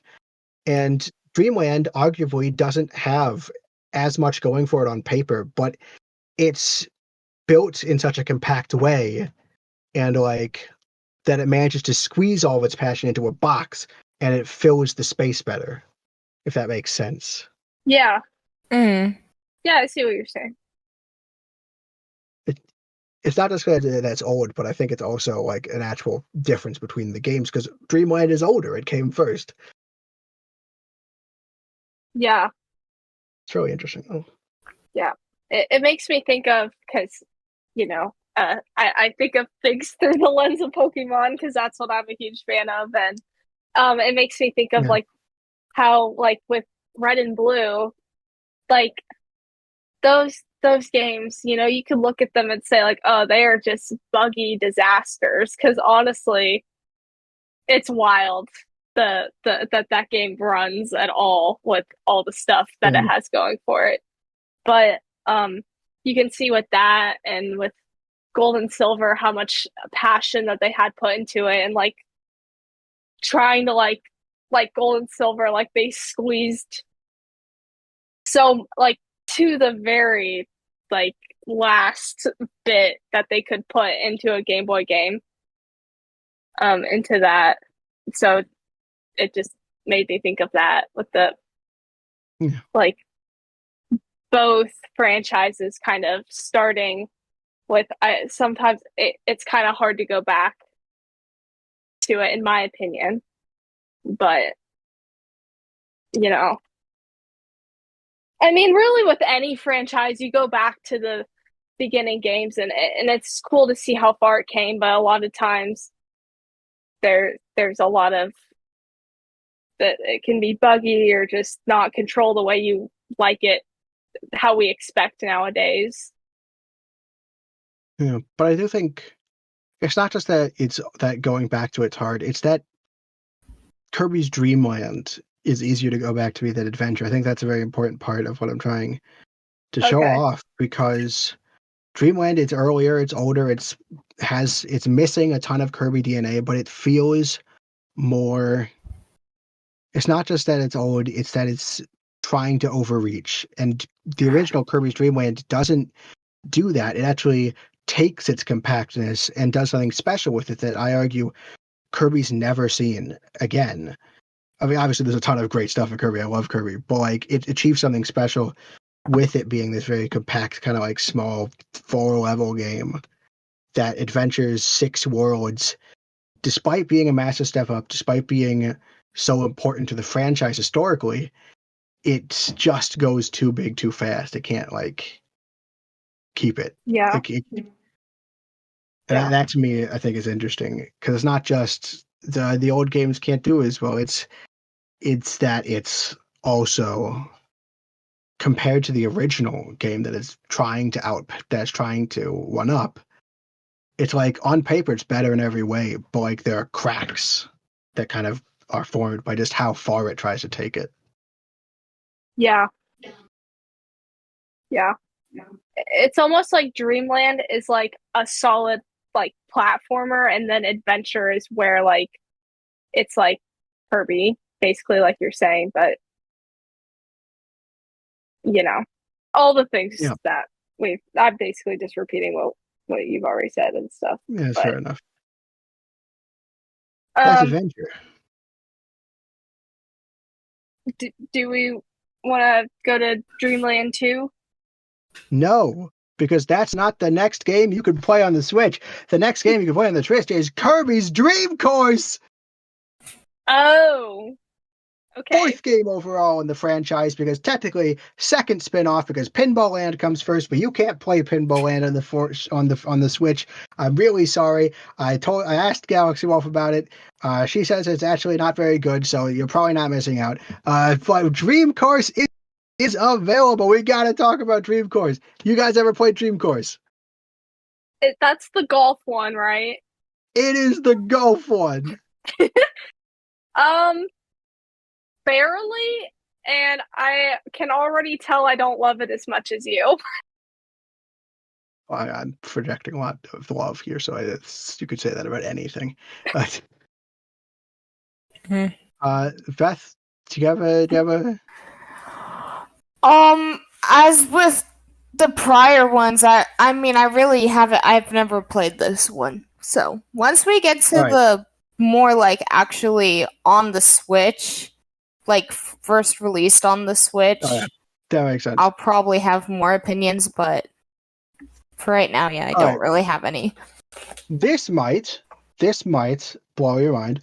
I think this is one of my favorite Kirby games, period. Or at least it's my favorite multiplayer Kirby experience. You have to try to play this game sometime. This, not the campaign necessarily. Its multiplayer mode, I gotta specify, is one of the best things Kirby's ever done. Its single player is all right. I do think it's interesting. It's an interesting idea where you try and kill all the enemies, and then when you kill the enemies, the hole appears, and you try to get to that. It's an interesting thing. There's actually a claim in the Dream Course manual that says that apparently every single hole is possible to get a hole in one, but either this is wrong or it's so hard that no one's ever discovered it, because there are still several holes that no one has figured out how to get a hole on one on. So either Dream Course is wrong or it's just stumped people for this long. I think it's probably more likely that Dream Collection was just an error, but that claim has never been verified because no one's ever managed to do it. But it's a cool game. I am excited to get to it in the 100%, but I have not played much of it single player. What I've really played is multiplayer, and multiplayer, this game is perfect chaos. You got me ramped up. Oh, it is amazing. It's probably the best multiplayer experience of the franchise. It's like you're throwing so like the idea is there's all these enemies, right? Each enemy you kill is a point, right? And when you kill every single enemy, when every single enemy is dead except for one, that last enemy turns into the hole. So where the hole is depending on what order you kill the enemies. And in Kirby's Dream Course, besides the fact that you have a lot of fun physics bouncing all over the place, when enemies die in multiplayer mode, they leave behind a star, and that star is is your point. So you kill the enemy, you get a point, right, for that star. But the other player can steal stars. So you have to balance getting new enemies and stealing the stars. Plus, you have like a health mechanic. Basically, if you run out of health, you lose a turn, and each shot costs health. And the only way to get health is to kill new enemies, which you're going to run out of. But you can also spend time going after the old enemies to try and steal your opponent's points. Oh. And the goal itself has 2 stars rotating it, so that's worth 2 points. But if you like get into the hole but knock your enemy, so like they like blow past the goal, they can steal those points. It's just pure insanity. It's pure chaos. I have a let's play of it where I play against my father, and that's the other thing. You could get someone who's not good at video games, right, and get them to play this, because a lot of it is setting up shots, and because it's golf basically. There are obviously some action elements. You could activate copy abilities, but you could sit down and get someone who doesn't have a lot of reaction time and still play a really satisfying, chaotic game, because a lot of it is setup and result. I think that I really want a Dream Course remake, because this game is old. It's trying to do a 3D style on the SNES, so it's got this isometric view, and it's a bit obtuse. It's so obtuse that along with the manual, there are actually demo videos. It's like a whole series of demo videos you can watch trying to explain how to play this game. included. I admit it's hard to pick up. It's obtuse. I remember the first game I played with it against Galaxy Wolf. I absolutely hated it because I didn't understand anything. But when it clicks, like if you actually figured out how to play it, it's just pure chaotic fun. Yeah, it's just amazing. You've sold me, because I do. It's been a long time, but I do remember trying this game, and I think I didn't give it much of a chance because I was like, "Oh, this is confusing and weird," and I don't know. It's kind of weird because again, you're working with like isometric plane. Left and right means that Kirby rotates left or right, so it has tank controls, which makes it like kind of hard to orientate sometimes. You got to get used to it, right? And the other thing is you have to play it with friends, right? It's a good game on its own, but the multiplayer is where this game shines. Yeah. But luckily, you can play it with our friends online with the Nintendo Switch Online. That's actually one of the really nice features of it on the Switch. Yeah, that's really cool. That is Dream Course. I believe next we're going to talk about Kirby Avalanche. Oh, that is one I have not played. I have heard that it is Puyo Puyo and some Kirby and some characters slapped onto it, but not much more than that. This is the only game on this list that I have not even tried. A lot of these I've just tried a little bit. I have not tried Avalanche. This is Puyo Puyo, let's be honest. Yeah. Kirby's Avalanche, which if we ever did if we are ranking these, this goes on the bottom. It's Kirby's Avalanche is so it actually has some interesting things about it. Here's the thing. Remember earlier in the episode when I said that Kirby talking happened actually in no. That's this video game. In this video game, Kirby talks, and Kirby he smack talks everyone he gets to, and like he's trying to be someone he's really not, and it's kind of hilarious. Smug Kirby, too cool. Smug Kirby, yeah, that's so technically Kirby talking is canon, but after Avalanche, I can see someone being like, yeah, if you make an anime, do not let them write dialogue for Kirby. Because it's a minor disaster. Fun fact, right? So this was something I was hoping would happen, and it actually did happen. So fun fact about it being on the Switch. I actually predicted this, right? I predicted this correctly. Kirby's Avalanche is the only American exclusive game. It doesn't even exist in Japan because, Puyo Puyo in Japan, right? So obviously it does not exist in Japan, right? But there's also one Japanese exclusive Kirby game that's also a falling block puzzle game. And that is what I have called Kirby Superstar Sacker, although its actually name is Kirby Kira no Kiro Kuzu. It's basically an SNES. Yeah. And it is available on Super Famicom Online because it came over with Avalanche at the same time. The American and Japanese exclusive games came on their respective services in the same update, which is something I was hoping would happen because that game is like $200. It's the Japanese one. Avalanche is like $20 because no one wants Avalanche. But yeah, but technically it's not the only. It's not technically the only Japanese exclusive one because of Kirby's Toy Box, which was on the Satellaview. But we don't have to talk about Satellaview because that's a story for another time. The point is, it's interestingly that paired with Kirby Superstar Stacker. But we can't talk about Kirby Superstar Stacker yet because we're finally actually to the point where we should maybe discuss Kirby's Dream Land 2. The second one. The one after Kirby's Dream Land 1. So, Kirby has friends now. And Right? That this is the game. Okay. So that's true, yes. Sorry. This one is interesting. It feels very different from the first Dreamland, obviously, because now we've got the copy abilities taken from Kirby's Adventure. And then on top of that, so now you have this, in this game, there's this interesting pair of, you have your copy ability and you have like whichever like animal friend that Kirby's with. So now you have like this like combination of the two.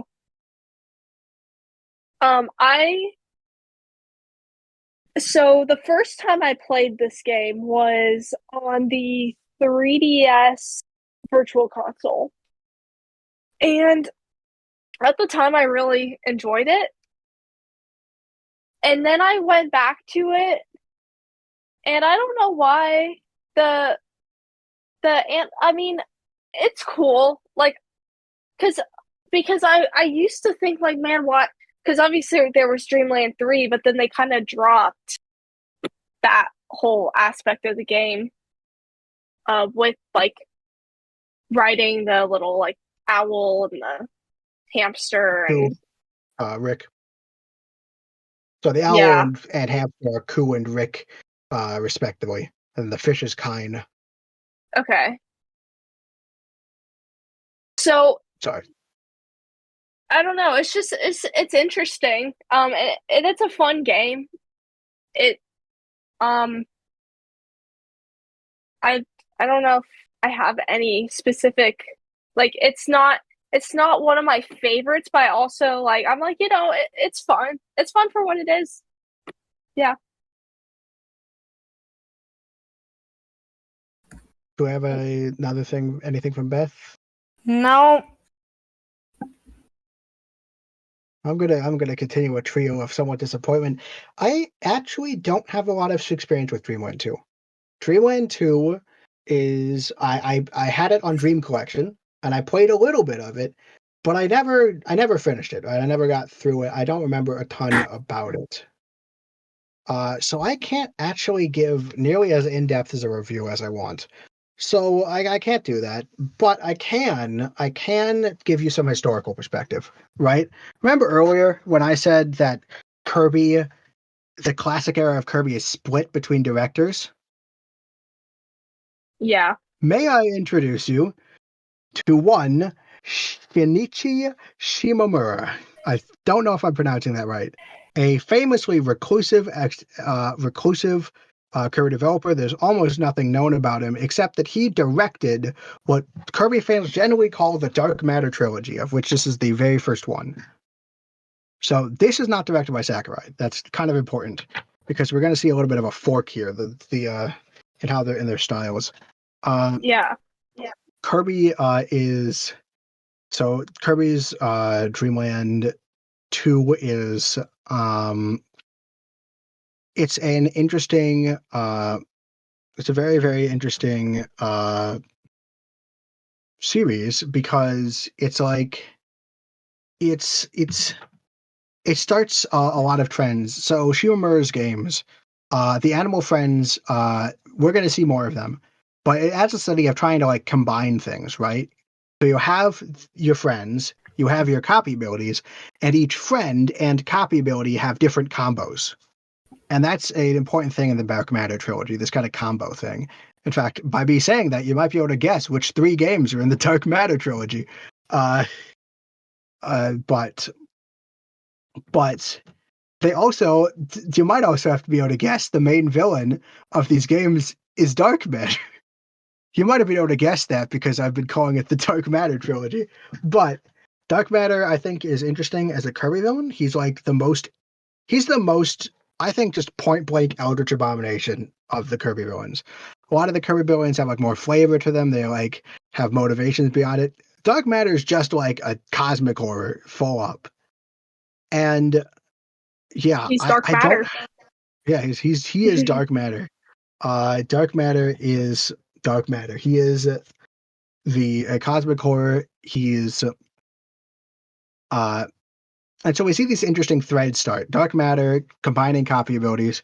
And this is the first time, and also Shimamura kind of invents the Kirby collectible a little bit. Not in its modern form. We can credit that to the person who actually made the modern games. But the Kirby, so in this game, to get the true ending, you have to collect all the shards of the rainbow sword, I think, or the rainbow drops, which become the rainbow. I don't know. I haven't played it, but but something interesting about Dreamland 2 is these aren't hidden on a per level basis. There's one hidden per world, so you have to search the whole world to find them. Which I'm not. It's interesting. It's an interesting idea. I'm not sure if it actually works out very well because I haven't played it, but it's got these interesting ideas to it. Unfortunately, I really can't offer too much more than that because I've only really tried out this game, and it was fun, but I don't think I have enough to give a really big opinion on the game besides these kind of like historical tidbits and how it develops. Right. I think that explains a lot as we go into the Kirby Superstar and Kirby's Dream Land 3, because even though they are both Super Nintendo games, they are wildly different. Even though they're both Kirby games. It's kind of crazy. But is Kirby Tilt and Tumble, when did that come out? That's Game Boy Color. That's not coming out until after Crystal Shards. Okay. I wasn't sure when that fit in. Yeah, that's Game Boy Color. Okay. We still have more Game Boy games. Well, we don't have our Game Boy games because that's not actually, none of them have released on NSL, but there are more Game Boy games. There's Pinball and Pinball what else? Yeah. Block Ball, Star Stacker. Oh, yeah. Okay. I think that's actually, there's like 6 Game Boy games for Kirby. Yeah. Kirby is just a spin-off machine. Oh, it's beautiful. They're like I've talked about the classic era of Kirby's. There's like a classic and unclassic spin-off eras. They have their own eras to them, basically. But we can see different patterns. It's insanity. I actually really like it. Yeah. So, do we want to get into Kirby Superstar next? Oh, let me see. After Dreamland 2, we have Block Ball, no. Throw-Box, no. Superstar. Okay. Well, yes, Superstar is next. Okay. All right. So, Kirby Superstar is, well, let me say Kirby Superstar Ultra is, I believe, the very first Kirby game I ever played. And so it is like, so that game is really special to me. I never became a Kirby fanatic on the level of you, but not that I fell out of the Kirby franchise or anything, but I used to be very into it, like a lot. Huh. Like, it was probably my favorite. That and Mario were probably my favorite franchises before Pokemon kind of like took over my life. But anyway, Kirby. It could have been. But yeah, so the original Kirby Superstar, it's not Superstar Ultra, but That's true. but the bones are there. It's almost the same enough. And so going back to Kirby Superstar, I just love how this game controls. I love how it looks. I love this sprite. Just clarifying. You have played the original. They have different art styles. Yes, I have. Okay, just making sure. And I thought you would have, but yeah. Yes. And so I played Superstar Ultra before Superstar, but then I've gone back to Superstar. And right, yeah. I love the pixel art for Superstar. I think it plays great. This is where I think copy abilities really become how they are from now on. Like Kirby gets the signature hat, and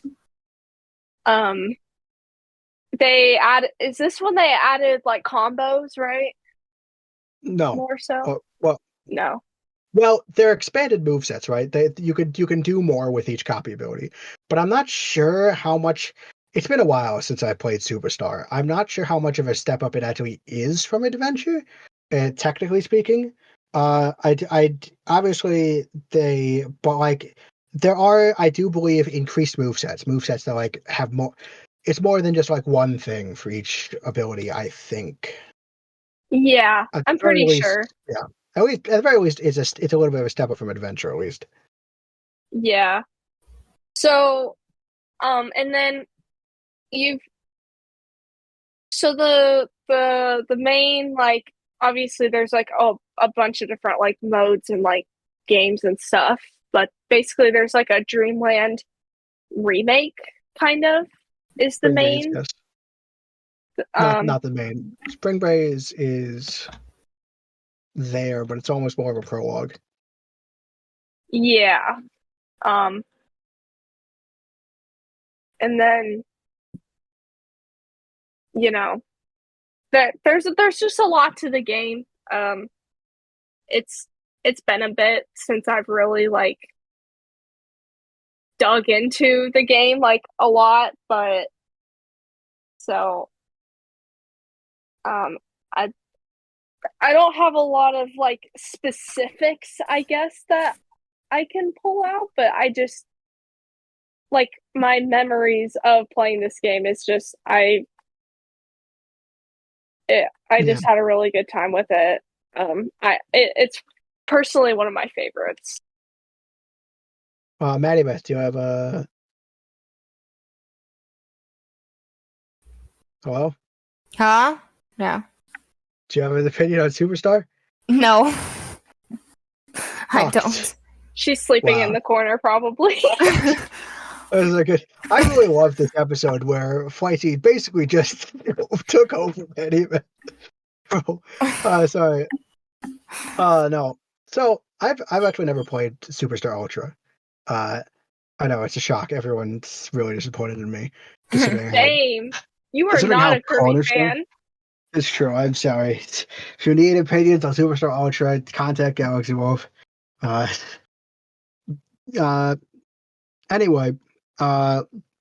Superstar. So I want to talk a little bit about names. So over in Japan, the Kirby series is called Hoshi no Kirby. This will become relevant later. Which basically means Kirby of the Stars. It's not just Kirby. Like we have Kirby's Dream Land, Kirby's Adventure, Kirby's Dream Land 2, right? But over there, Dreamland is interesting as like a thing because we have like Kirby's Dream Land is the original game name. But in Japan, it's Hoshi no Kirby. It's Kirby of the Stars. And then you get to Kirby's Adventure, and that's Hoshi no Kirby Yume no Izumi no Monogatari, which is a long title I don't care to translate. But basically, if you think about it, the first game is kind of just called the series name, right? It's basically if we called the first Kirby game Kirby, and then Kirby's Adventure was called Kirby the next thing, and then Kirby's Dream Land 2 is Kirby 2, which actually must be so much more confusing in Japan because at least here we have Dreamland and Dreamland 2. They just have Hoshi no Kirby, Yume no Izumu no Monogatari, and then Hoshi no Kirby 2, like the third game in the series. So that's got to be way more confusing for them. And then we get to Superstar. And this is Hoshi no Kirby Super Deluxe. Which, if you think about it, right, Superstar is an abstract name, but this is literally the series title Super Deluxe. This is the Super Deluxe version of Kirby, which I think is very interesting. Would very much demonstrate that this is Masaru Sakurai's magnum opus. Also, for you wondering, if there are those of you wondering, Kirby was also called Kirby's Fun Pack in Europe. I don't know what they were thinking. Oh my goodness, that's weird, but. This isn't just so again, like the Japanese title for this is basically Kirby Super Deluxe. Like this is the magnum opus, and I gotta say, when I first got Dream Collection, way back when Dream Collection, and I looked at the box. I was kind of surprised because the synopsis does not actually. I was not sold on this when I first saw it on the back of the box in Superstar, because it has this 8 games in 1 tag, and I looked at it, and as someone who had played a lot of games, I just was like, I just wanted to play one big game. I was not sold on this premise, but gosh dang it. I'm saying this to highlight how tricky it is to pull this off. This is not an idea I actually recommend doing very much, splitting your game into like these game modes.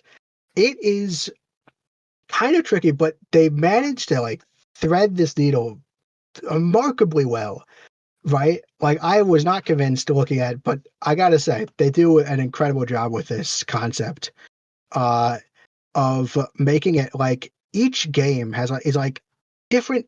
It's the same Kirby you know and love, but it's different mechanically. There's different things, and I'm really surprised how well this works. Like going into Dynablade and like, we got a world map, and so like the original Spring Breeze, we're gonna start with the original Kirby experience. Then we get to Dynablade. Oh, we got like there's a bit of a world map more. We got a kind of like a different idea. And you're gonna go Dynamite. Then you get to like Great Cave Offensive, and like all that's different is you're searching for treasure, and you get like a log at the end that tells you how much treasure. But it's so engaging. It works so well. Like Battleship Halberd or Revenge of Meta Knight, I think is what it's called.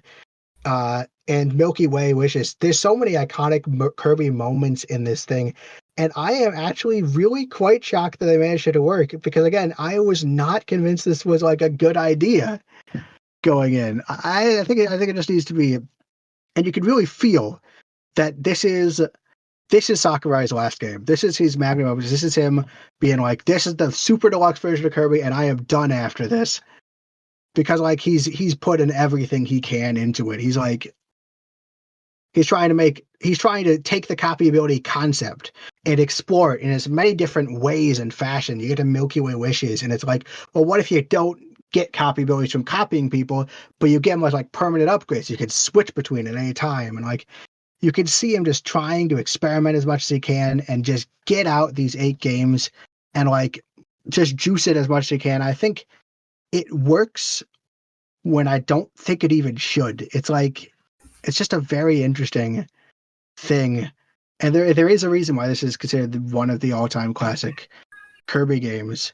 It's just interesting to me. It's been a while. I can't speak super well. It has been a while since I played it, but from what I remember, it does an amazing job of selling a concept that has no right to work as well as it does, especially on the SNES.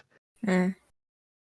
Yeah, I think this game it really just aged super well, and really goes to show. Like, I think Kirby Superstar really just like nailed the Kirby formula. Mm. So Glad Beth is adding uninterested grunting noises that really flavor up the analysis. I'm kind of lost, if I'm being completely honest. That's fair. I'm guessing you haven't played most of these older games, whereas no, I have not. Me and Purple have the advantage of the Dream Collection, which is such a good thing. It's such a cool thing, like introducing a lot of people in the Wii era to like these classic games. I can say that I have like childhood memories of playing Kirby's Adventure, a game that came out in 1993, a full like 20 years before. No, 10 years before I existed. Were you born in 2010? I'm just kidding. No, 2013. No, 20. I was born in 2003, but it is. Yeah, I mean, I have fond memories of the Meta Knight fight in that game, which, by the way, Meta Knight fight in 1993 is super duper hard, but really cool because basically Meta Knight has like the same move set as regular Kirby, so like it's like a one-on-one duel. It has like a super unique vibe to it. It's really cool, but it's also stupid. It's also, because that game's kind of jank, it's also stupidly hard. Cool. Anyway, but I can say that because of Dream Collection, that I have these memories of this super difficult but super cool fight. And it is actually kind of a small miracle that we have these kind of experiences. And I'll always be thankful to Dream Collection for that. For sure. Which game were we talking about again? We were talking about Superstar. We're gonna Okay. talk about Dreamland 3 now. Okay. Yeah. I remember Superstar. Talking about that one. So Dreamland 3 is one I have not played this one like nearly as much as Dreamland 2. I don't think was Dreamland 3 in the Dream Collection? Yes. It was. All six of the Kirby games I consider the classic era are in there. Like, if you get Dream Quest, you get the entire classic era of Kirby, or what I would call the classic era of Kirby. And they're also the first six mainline Kirby games. There's nothing left out except for the Dream. Yeah. You know, it's a really good deal. For some reason, I just do not really have memories with this game. I don't know why. I've played the other ones, but Dreamland 3, like I didn't play it that much, weirdly. But basically I think from what I do know about it, it kind of just took it just took Dreamland 2 and made it bigger and better. Much more, I don't know, a slower experience, I guess, compared to Superstar. I don't know. It plays a bit differently. I don't know. Maybe Dreamland 3 is actually a traditional game where you play one game instead of this massive medley kind of like smash up that I really don't think should work as well as it does. Yeah. It's got a more normal kind of, single campaign game is always going to be, I think, a bit slower in comparison. Yeah. So that's probably why. I mean, maybe I would look at this game more fondly if it wasn't right next to Superstar. It's hard when there's Superstar, but yeah, I mean, it does more like the whole like combo thing with the copy abilities. Three new animal friends. Yeah. I think in all of that, I feel like the gameplay maybe gets a little convoluted with like all of that together. But I don't know.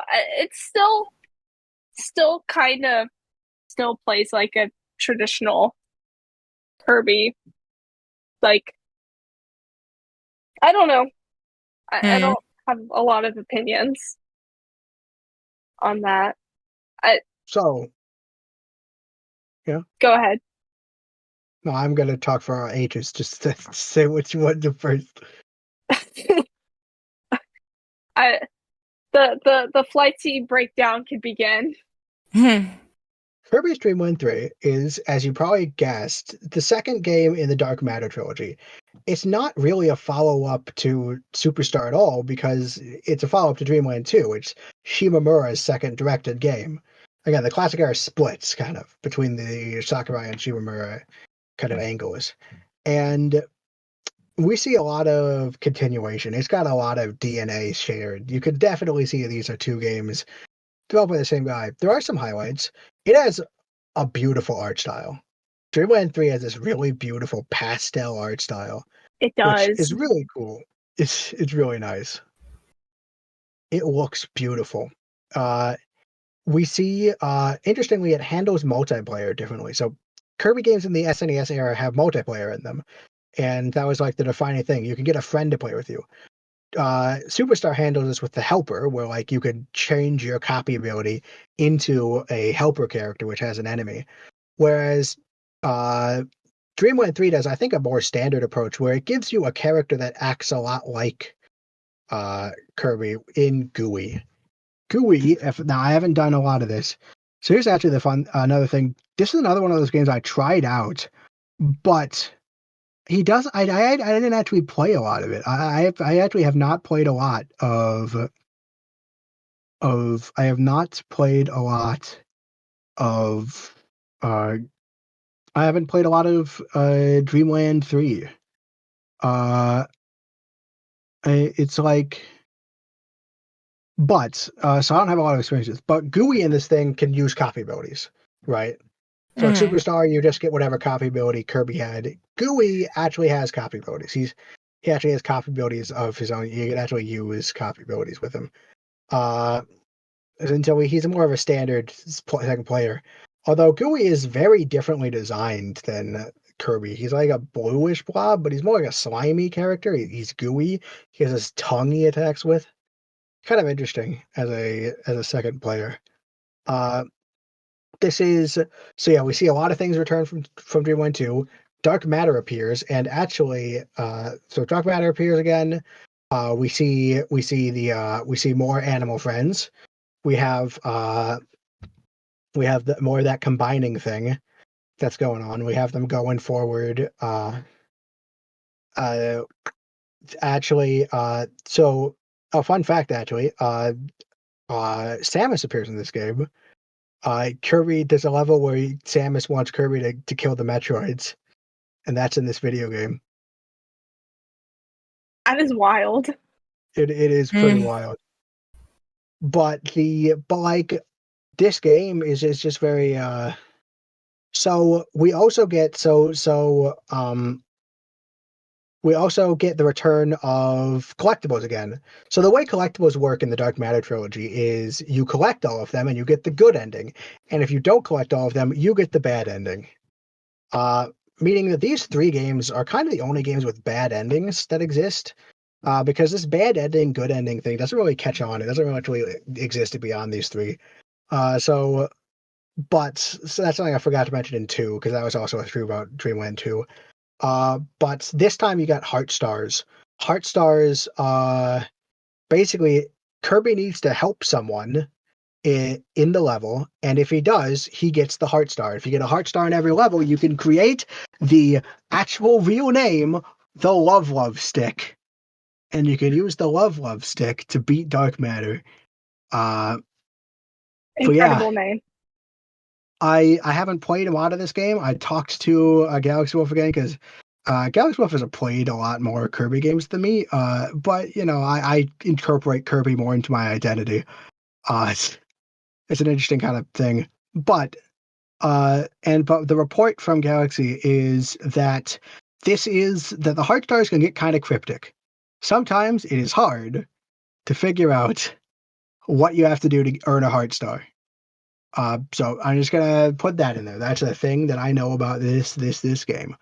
But you have Heart Stars, so that's the progression of the collection mechanic, which again is not as featured in the Sakurai games. We have the bad endings are back. Dark Matter is back. Dark Matter has evolved.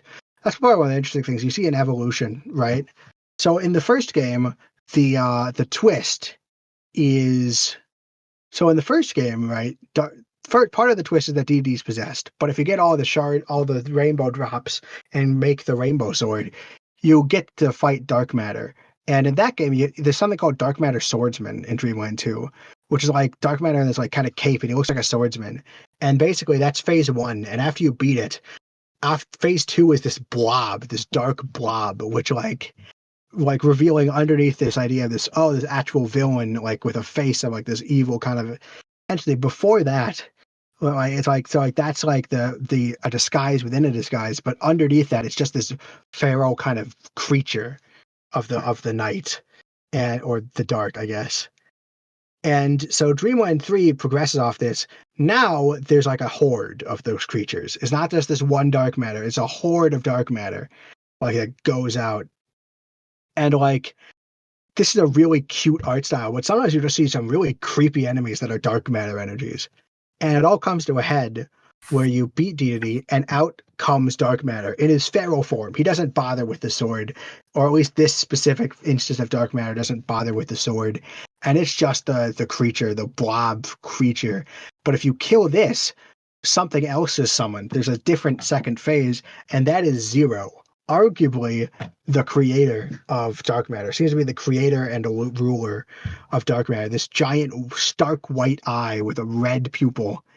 And if you hit it with the love stick enough times, that pupil will rip itself out of the eye socket.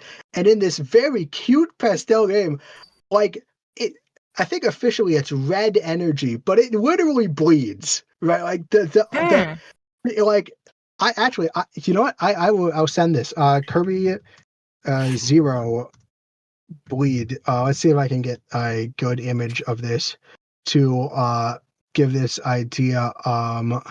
Yeah. When Here, blood I'm is gonna red energy. I'm gonna send an image in the chat. This is what it looks like. Oh, lovely. That's in this game, but it's this progression. So this is Zero, and he has this progression off of dark matter. It's now progressed from, now you've gone from dealing with one dark matter to the Horde and dark matter's leader, and we'll see that progress again in the next game in the dark matter trilogy, which is, I believe, the next game we're supposed to talk about, if I'm not mistaken. Let me check. No, we have Kirby Superstar Stacker to break this up. Kirby Superstar Stacker. I have zero. Yeah. Zero experience. I've tried it out. Obviously, I had to play a game of this. It's the super rare game, and it's suddenly become available on the Switch. You have to create a Japanese account to download the Japanese version of Nintendo Switch Online. But it's not that hard, and it's pretty worth it to be able to play all sorts of kind of exclusive. Did you do it just for this? No, I had done it beforehand for something else. Oh yeah, it's anyway. So Superstar Stacker, I actually don't have a lot to say about it. I played it. I don't even really remember how it plays, but I remember it being fun. It's a fun time. It's a good thing. It's got some interesting things to it. It's got a unique character called Grill, which doesn't appear anywhere else in the franchise. You've played Superstar Ultra, right? Purple? Oh yeah. Do you remember Mass Deity's theme? Like the soundtrack? So you know how there's masked Dedede in Superstar Ultra? Yes. Which he has his own theme. Oh yeah.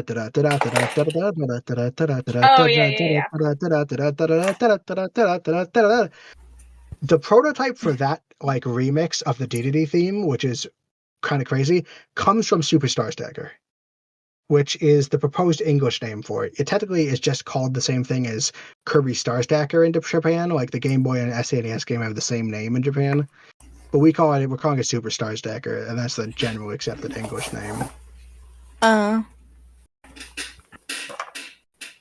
That's interesting. Yeah, that is. Well, I don't have actually much more to say on Star Stacker. It's like I haven't played it too much. Which means we can actually get to 64th. Okay. So, which one's next then? 64. 64, okay, yeah. Good deal. Crystal Shards I have seen a little bit more on. But... Or wait, Kirby 64 is Crystal Shard, right? Yeah. Yeah, Kirby 64, the Crystal Shards. Yeah. Which, by the way, is a subtitle that does not exist in Japan. It's literally just Kirby 64, basically. Well, Hoshino Kirby 64, but you get the idea. In the same way that before you had Kirby, and then Kirby 2 being the third game, now there's Kirby... It's just called Kirby 64, basically, over there. Yeah, Kirby's... Oh, sorry, keep going. I've wanted to play it. It looks fun. It looks cute for an N64 game, too. As cute as those polygons can look. Yeah, the thing is, I'm not into this whole, like, 2.5 platforming kind of thing. It's, like, I will say I haven't given this game much of a chance, so maybe I need to. But, you know, I'm not into this. Like, I know, like, I feel like up until now, like, I love the 2D era of Kirby, like, I'm not trying to sound like overly. If I come off negative, like don't get me wrong, like I love Kirby and like overall, like all the games so far that we talked about have been enjoyable in my opinion.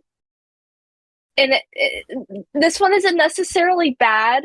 It's just I'm not into the art, the way I guess in 64 games, I mean, they have a look to them, obviously.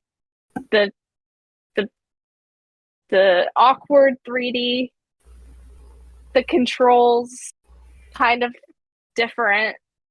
Right. It doesn't have that snappiness of Kirby Superstar. That is what I love of with Kirby. So this one not for me, but that's okay. Do you mind if I do a little lukewarm defense of it? Sure. I do. I have a soft spot for 64. There are issues with it, obviously. I think its development was rushed, I believe. It's slow. It's kind of not. It's been a while since I played it. I actually have beaten this game, but not 100% of it. So I only got the bad ending, basically. But I remember playing this as a kid. And I don't know, like, I do think it looks good for a Nintendo 64 game. Not as good as something like Paper Mario, but Paper Mario kind of what cheats by putting 2D sprites into it. I'm not a super big fan of the 64 aesthetic, but I appreciate it, and for what it's trying to do. I do think 64 though I love the copy building system in this game, where you can combine where instead of the animals, because this is the fourth game this is the third game in the Dark Matter trilogy, but instead of animals, you can combine copy abilities with other copy abilities. And this ability to combine any copy ability with any other copy ability, including itself, to get whole new combinations, is really cool. Right. And this is where you get stuff like Fridge Kirby and stuff that could not exist without this kind of wacky idea of like combining copy abilities. But because of how much space and stuff that takes, we're kind of back to copy abilities that only really do one thing. I really do like 64. It's got a soft spot in my heart. I love the road trip vibes. I love the squad we have here with we have Adeline here. I really like Adeline beyond logic and reason. That's my profile picture. It's always a different version on Discord. It is always a different version of Adeline. Adeline is I have a soft spot. I love the kind of road trip vibe. Literally, the background on my computer is a series of slides made by someone, made by an artist of like just different moments in Kirby 64, and it just looks beautiful. And I like the vibe generally, but it's kind of hard to get over it. It's just I don't know. Right? It's like it's. I like it. I do like 64, but it's kind of hard to ignore some of its flaws. Yeah. Also, it's the only Kirby game with real romance, so I'm obligated to dislike it. Wait, what? Oh yeah, if you get the good ending, Ribbon kisses. I think it's on the cheek, but like Kirby gets embarrassed and like falls down and stuff. This is the only hint of romance that ever exists in the series. Wow. Wait a second. Okay. Whoa. Well, just like what other? Oh, you convinced me to play the Dream Course. Now maybe I'll have to give 64 another chance. Well, maybe just look at it again. Like I am not strongly advocating this in the same way Dream Course is. I can't promise you'll love it. I just have like a soft spot for it, basically. Yeah. Yeah. Have we made it out of Classic Era? That is the end of the Classic Era, yes. We have Tilt and Tumble still. Tilt and Tumble was I talk about Classic Era as in a construct of the main Kirby games. The spin-offs. This is kind of part of the main the Kirby spin-off classic era, but if it is, it's at the very end, and it might be more into the spin-off Middle Ages. We don't have to talk about the Middle Ages because there aren't any Middle Age games in the Switch, but there's this portion of time through like the early 2000s where Kirby doesn't have a main director, and so it got like a kind of mix of stuff. Not like a super strong direction. Anyway, Purple is in the bathroom. We're going to talk about Tilt and Tumble because we did a quick odds thing, and we think it's unlikely that she'll have a massive experience with Tilt and Tumble. Do you have a massive experience with Tilt and Tumble? No. I remember it getting released because we talked about like the trailer and everything for it, and I was just like, yeah, it's a thing. It looks fun. We might play it. I'm glad Tilt and Tumble is on the Switch because it's just kind of a perfect platform for it, right? It's handheld, you can flick up like it does. It's not the same as the controller, which has a different. Actually, the flicking mechanic is probably made thought with the vertical Game Boy more. But it gave me a chance to experience a really unique game. I mean, that's one of the things I do love about Kirby. It tries a bunch of new things, but I really only just tested it out when we played it. I found out there's a mini game called Do the Kirby on it, where you basically where you do the dancing with it. But like, I can't tell you a lot about. I know its theme song because I don't know why it's got like a very. This game has a weird chiptune nature to its soundtrack, even more so than like the actual Game Boy games. It's got like a little bit of it's got like a crunch to it, not like it almost feels like a sparkle, right? Like a high pitched kind of like really bum. So like singing it won't make it do justice. I mean, you have to listen to it. If you listen to just look up Kirby's Tilt and Tumble main theme, you'll get it. I can sing the melody for you because it's burned in my head. Bum ba-dum bum ba-dum bum dun dun dun dun. But like you need it's like that. It's like it's pitch. It's like these really high pitched kind of like piercing kind of notes. I don't think it's bad, but it's a distinct sound, which I think is interesting. But you can kind of tell that by this vector of conversation that I don't have a ton. So it's one of those Kirby spinoffs that's trying something new and being innovative, and also while also doing the exact same thing most spinoffs do, which is look at Kirby and be like, "Holy shit, that's a ball!" And then they make a video game off of it. Yeah, there's a lot of spinoffs: Pinball Land, Dream Course, Block Ball, Tilt and Tumble, Dream. We're going to talk about Dream Buffet. There is just a lot of games that are based off the Canvas Curse, Rainbow Curse. A lot of games of Kirby being a ball. Right. Yeah. Another one of those. Are you ready for my amazing takes on Kirby Tilt and Tumble? Actually, I was getting ready to. But you actually have a take on Turbo Tumble. We literally said to the audience that we didn't think you would. Oh, well, I actually played the game for the very first time today before recording. I didn't play that much of it, but yeah, I don't have any.